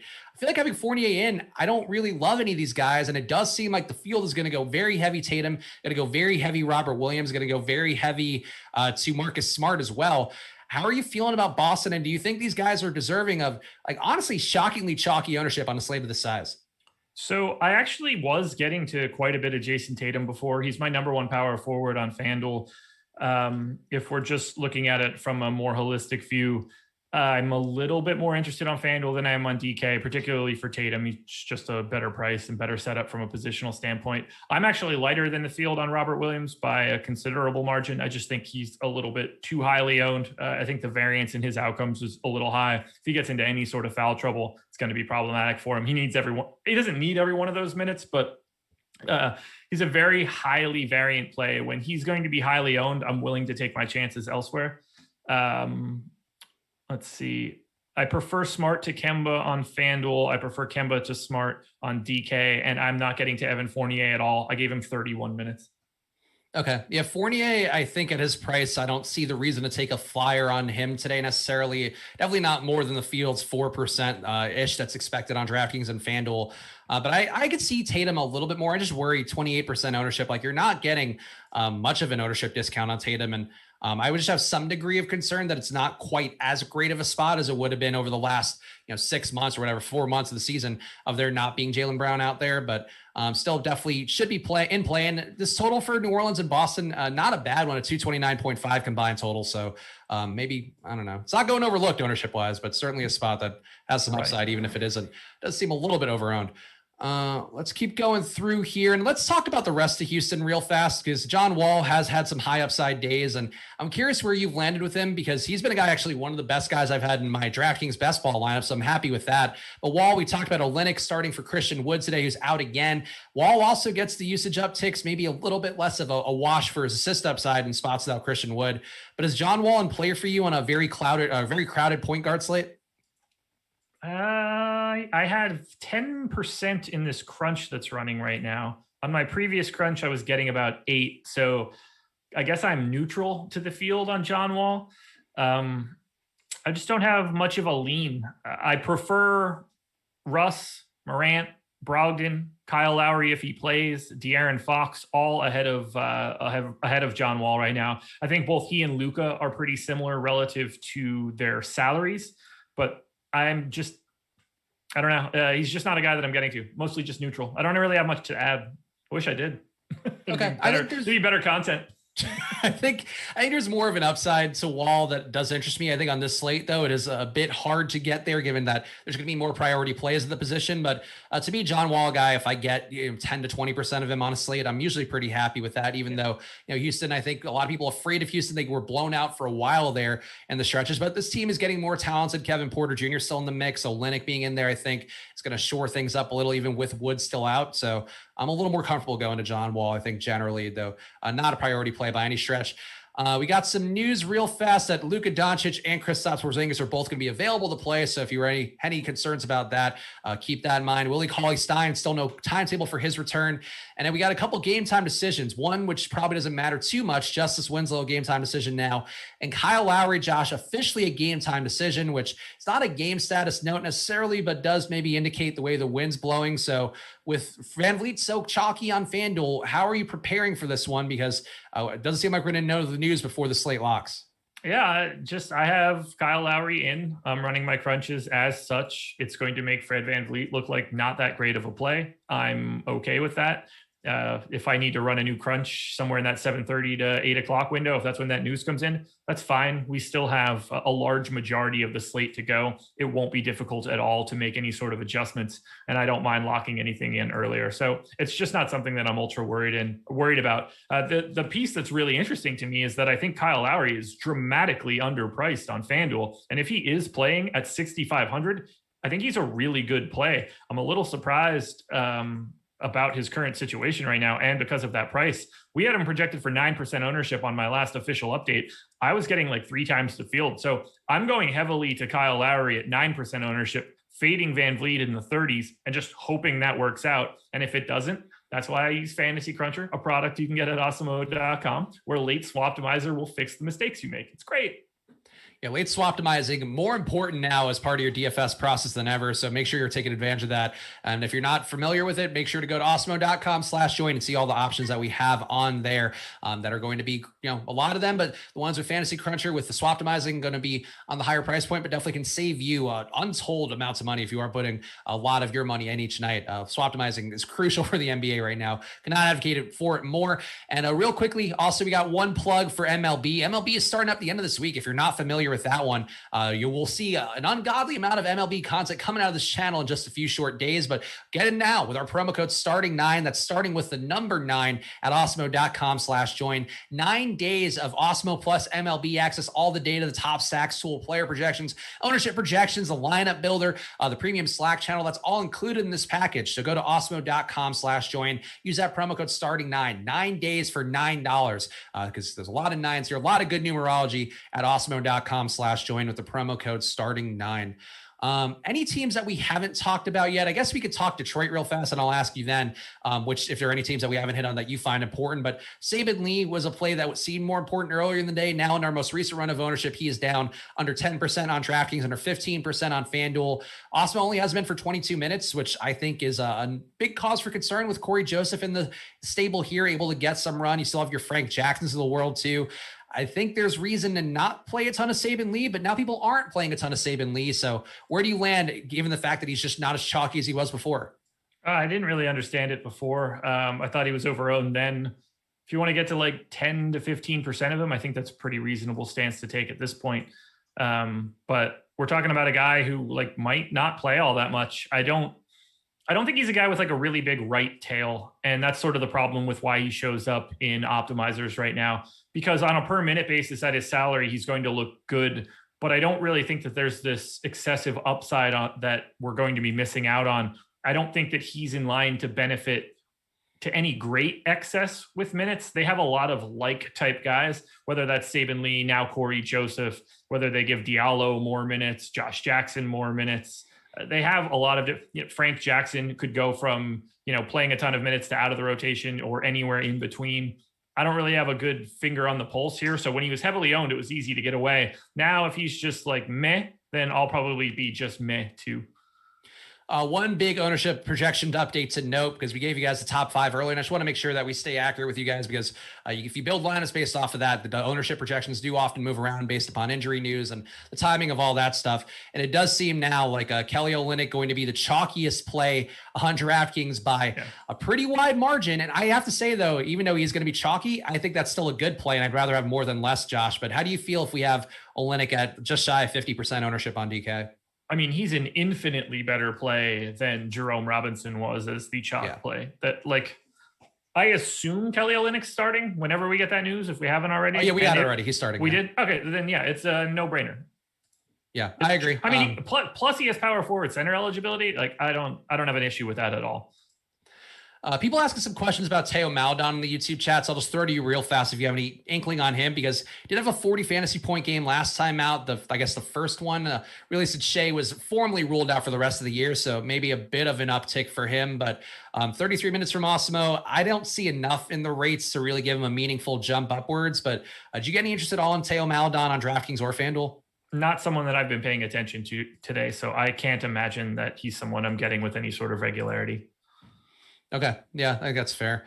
Wouldn't Carlin in the YouTube chat saying, wouldn't Valanciunas be a better play than Ingram because Wood's out? Do you have any thoughts at all on J Val today in the spot against Houston with no Christian Wood? It is a tougher matchup for Houston in terms of putting Olynyk against J Val for rebounds, given that he's just not that same guy as Christian Wood is. But I don't think that gives a material boost. It's going to if anything, Houston's going to make more shots, I think, as Olynyk being out there. So I think less boards for J Val. I don't see any real difference from the defensive matchup, whether it's Christian Wood or Kelly Olynyk. They're both equally not good on defense. So not a change that I'm making at all. All right. Any teams that we haven't talked about for you that you find important to your process? Because I think there's one that we haven't hit on, which I'll save, but I'll throw it open to you. Is there anybody who we haven't hit on at all that you think is crucial? Yeah, let me just make sure that it didn't change in this most recent update. Let me just search for it. Okay, so Karis LeVert is 2.4% owned on FanDuel right now. I know that I'm going to get significantly more than that. This is a Washington team that plays at an incredibly fast rate. They are now down Bradley Beal. I know that he is 7,600. I am willing to pay up to be contrarian in this spot. So I really like getting to Karis LeVert if he's 2% owned in what is the best matchup you can find in fantasy. Okay. DK, I'm a little more into Malcolm Brogdon, but I certainly get it. There's room for one of these guys to get there. We talked about it earlier, where even if the median projections aren't fantastic, whether they be Awesemo's or your own, if you're running your own out there, definitely a spot against Washington, just a pace-up situation against the bad defense. Definitely a lot of ways for one of these Indiana guys to have an outlier day. Give me your thoughts on the Clippers, though, because this total for them, 116.8 implied total, I think is intriguing going against Milwaukee, a late night hammer spot where both teams, expect to be a competitive game here, only a 2-point spread favoring the Clippers at home. And I'm getting a good amount of Kawhi, was getting less Paul George, but still some. Reggie Jackson, I think, looked earlier in the day like one of the chalk value plays. I'm still probably going to get a little bit of him, not too much. I kind of muted him a bit with the ownership expected for him earlier, but I think you can make a case for a lot of these guys like Marcus Morris, Nick Batum, even as usable value, or at least pivots to the higher own value. Are you seeing any opportunity at all at the Clippers today? Or are you mostly not interested in this game between, maybe a potential NBA Finals preview? Not all that interested in it. I think Kawhi on DraftKings is definitely the best option between the two sites. Any Paul George you get isn't really a problem. I think Reggie Jackson is a mild value. I think Zubac is a mild value, but really my only focus would be Kawhi on DK, fine on FanDuel, Paul George, fine on both sites. They're just not like a fun team to roster. A lot of guys that get their minutes aren't very good. They're all like 0.8 type guys, whether that's Mann or Morris, Batum, Kennard, Patterson. None of those guys are really like popping as great fantasy point per minute guys. So I'm just focusing on the studs from the Clippers. And just real fast, because you mentioned Mann, I know somebody in the premium Slack was asking earlier today, I forget who it was, so my apologies for not paying the closest attention, but was asking about Terrence Mann and why he's not getting a bigger boost in projections without Lou Williams. But you have any thoughts at all on that? To me, I think the quick answer to that I would see is that you have Batum, you have Marcus Morris, you have Reggie Jackson staggering some minutes, like you have Luke Kennard even getting minutes. I think that takes enough away from Mann, where even if he's in for 27 minutes, a lot of that's just going to be playing quality defense and standing in the corner. Yeah, I gave him 27 minutes. I have him projected for 22 fantasy points, and he's basically not on the slate as far as I'm concerned. I don't know what Lou Will not playing 24 minutes really changes for this team, especially now that Luke Kennard has been like playing again. Yeah, I agree. Man, not a high usage guy, and definitely hasn't seen the bump upwards in usage. He's more of a guy, if Kawhi and Paul George are out, maybe you could take your Flyers there, but doesn't see enough really in that spot. One injury or one return from injury that we haven't hit on at all that could be important here, or at least does to me make Golden State completely unplayable, is Steph Curry being back in the mix. You could certainly make a case for Steph Curry on any given night, but he is probable to play today. Draymond also expected in. Really, all these guys today for Golden State expected back in. And Jordan Poole is priced up for life without Steph Curry. Wiggins priced up for life without Steph Curry. I don't see a single Golden State player I would want to play, Josh. And I guess maybe this will be something we could talk about more in the late slate show coming up with me and Eric Lindquist at about 6 p.m. West Coast time, 9 p.m. East Coast time. But do you see anything for Golden State? Because for the main slate, I don't think you should be playing many, if any, of these guys. No, I don't have much ownership going to anybody on Golden State outside of Wiseman on FanDuel, where he's still just 4K. Otherwise, not a spot that I want to be. All right. You nailed it right out of the gate. How about Chicago? Because I think it's sort of the same thing there where you have Vooch and Levine priced up. Iron Maiden was asking thoughts about a low-owned Levine on DK. We do have Kobe White questionable, so I think if he's out, maybe that does make Levine more appealing. But right now, these guys too, I think they're priced for Vooch, priced for his Orlando team for the most part, even though the price has come down a little bit. Levine too, priced for life where he was being fed a lower usage lineup with Satoransky starting alongside him. Now you have Vooch, who's a 30% usage rate guy. I don't think the Bulls are very usable either on this slate.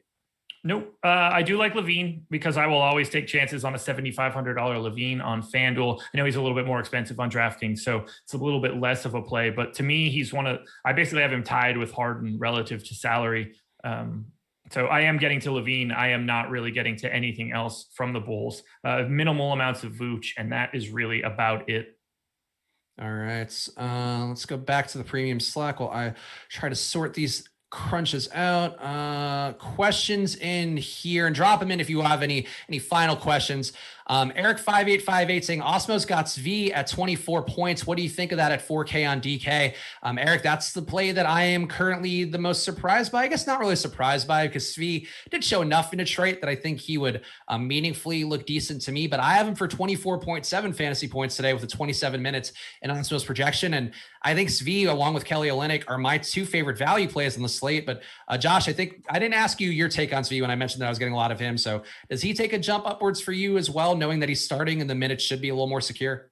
Yeah, he's like 14% owned on FanDuel at 3,700. I think that's fully appropriate. He's not a guy that I want to get to like crazy, but I do think that he should be involved in lineups. Yeah, that's, I think, a nice projection. And I think sort of fits what I was talking about earlier, where I really don't know that I would love the Avdias and the Jerome Robinsons of the world. But Svi is a guy who in Detroit did show the ability to soak up a little more usage. And I think, too, more minutes for him is probably not a great thing for Maledon.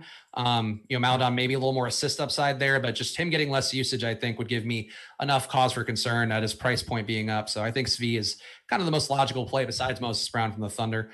Let's see here. Other questions in the Slack. Any Sabonis and Turner negative correlate? Brian Peel is asking. I guess the better way to put that, Josh, would be, do you have any reservations playing Sabonis and Turner together in this particular spot against Washington? No, I do not. Yeah, I think in this one in particular, there's really no reason to do it. But I never segment those guys out. I don't think it never occurs to me that much. Honestly, I never play Miles Turner, so I'm not certain. Price is what matters in those equations, not what they do on the court together. Yeah. All right. Other questions here. Olynyk or Brown for FanDuel cash? As we talked about earlier, FanDuel, a bit of a different equation, but the Olynyk ownership doesn't seem quite as high. I think it's got to be Brown on FanDuel, right? It's Brown. It's not close. Yeah. On DK, I think that's Olynyk by a decent margin, but on FanDuel, not so much. Let's see. Any final questions in the Slack? Get those questions in on Slack now, guys, because if you don't, I'm going to make my lineups and just sit here in silence with Josh like a couple that is wanting to get divorced but not strong enough to do it. That's exactly what I'm doing right now. Is just cranking out these lineups, which is not a fun way to do this, but what are you going to do? You got 3 minutes left to lock here. And then of course, SuperDraft. If you got done early, first of all, kudos to you getting done early on this slate of all days, but make sure you are playing at superdraft.io and downloading SuperDraft in the App Store and use that promo code Awesemo21 when you sign up, because that is going to be the best way for you to get $50 matched up as a maximum on there. If you put in your own $50 and you can play with that money right away, that's a SuperDraft difference. They want people like you in the door. They're not just going to begrudgingly take your money like some of the other DFS sites out there. So make sure to go play at superdraft.io, download SuperDraft in the App Store. And now I'm going to paste in my crunches and hope that this gets done. All right. I know the feeling, man. I know the feeling. I am. I have nothing in yet, which is causing at least mild anxiety for watching everything take really slow to update. But I'm about to paste it in now. Just kind of going with it. I got a lot of SV. That's the one thing I will say today. I have a lot of Olynyk and a lot of SV. Those are the value plays that honestly I feel okay about. I don't, putting all your money on the line for SV, Mikhailiuk in a new location, never the happiest place in the world to be, but relative to the other value earlier in the day, I'm going to take it. I am hoping that this update upload works, because if it doesn't, I'm going to be real nervous. Sam French asking for a DK single bullet. Hold on, I'm actually gonna you may give me concern. I'm just gonna make sure I upload mine and get it in. All right, I'm good. Sam French, DK's GPP single bullet, last forward in, Gibson, Holiday, or Ariza. Holiday, I guess, but yeah, I am not getting anything in right now. I am very glad to have not played the max on FanDuel today, as I've learned over the years. I cannot do a max entry tournament on FanDuel. Let's see. Josh and Spags sound like a couple on Broke Bankroll Mountain, LMAO. Yuck, that's when you got to get your lineups in last minute. That's when you truly shine as a DFS couple, is knowing when to fill in the silence and when your partner their head is steaming from their ears. And that seems to be our pal Josh right now. So fingers crossed. Yeah, I'm not going to get my lineups in. Updated successfully. It didn't upload first. The first time it was 0 of 177, and this time it was all good. So snuck in. I didn't know why either. I couldn't figure it out. It had me pasting differently into the CSV. It wasn't like a values one. It was like a 3 dashed lines, which was incredibly stressful, but we're good. Lineups are in. Confirmed. I had that over the weekend where I had swapped on FanDuel, and I think I had like 5 minutes left between the games, and then it just wasn't taking the Swaptimizer lineup, even though it was done the right way and everything was the same. And then it finally took it on like the third try, and I was like, I could not have gotten closer to just eating all. I forget what it was. I had like 80% of somebody who got ruled out. So my dummy lineup is all late games anyway. So if it didn't go in, I was just going to be pinched out of whatever the hell the first game is. That's actually a pretty Indiana Washington. So that actually would have been a really big irritant to me, depending on how it went, because I think that I might be more exposed to that game than like anything else. Yeah, I'm well over the field on that game, including Karis LeVert as my like sneak tip play. So that would have really pissed me off. Well, we are locked now, and I just saw something that was worth answering, but I don't know where it went. Justice Winslow out, by the way. Oh yeah, that was the thing I was going to mention. Yeah, Justice Winslow out, so a few more minutes to go around for Memphis at this point. I don't think I would even care to look that deeply into it, but no. Maybe Melton gets a little better, I guess, would be one spot. Dude, who knows? That team has 27 different guys that can play the exact same role. That is not one of those things that I'm comfortable like taking a shot on. Yeah, I would agree with you there. A little more usage to go around for everybody, but yeah, it's hard to sort of pinpoint that one. And we go play on SuperDraft, superdraft.io. Download SuperDraft in the App Store. No SuperDraft show today, but of course they are always there for you every single day with great tournaments, lots of overlay. See these rewards points you can use at hotels, casinos, lots of establishments across the country, which is going to get even more valuable now that life is starting to resume to normal with people getting vaccinated, taking care of what they have to. So make sure to go to superdraft.io, download SuperDraft in the App Store, use that promo code Awesemo21 when you sign up to get $50 free with your deposit, $50 or more. Josh, any final plugs for you before we call it quits? Watch the Process show tomorrow morning, 6:30 a.m. Contenders videos will be out. Strategy show, I'll be on it. PGA Contenders should be coming out sometime tomorrow, potentially Wednesday, but I think Ben and I will record it tomorrow. I don't know what the next event is. The Valero Texas Open, maybe? I think I saw that today. Anyway, whatever it is, Ben and I will do a video on it. That should be fun. But yeah, do all of that stuff and hit the like button. Not because I'm trying to shame Laffy, just because it's a nice thing to do.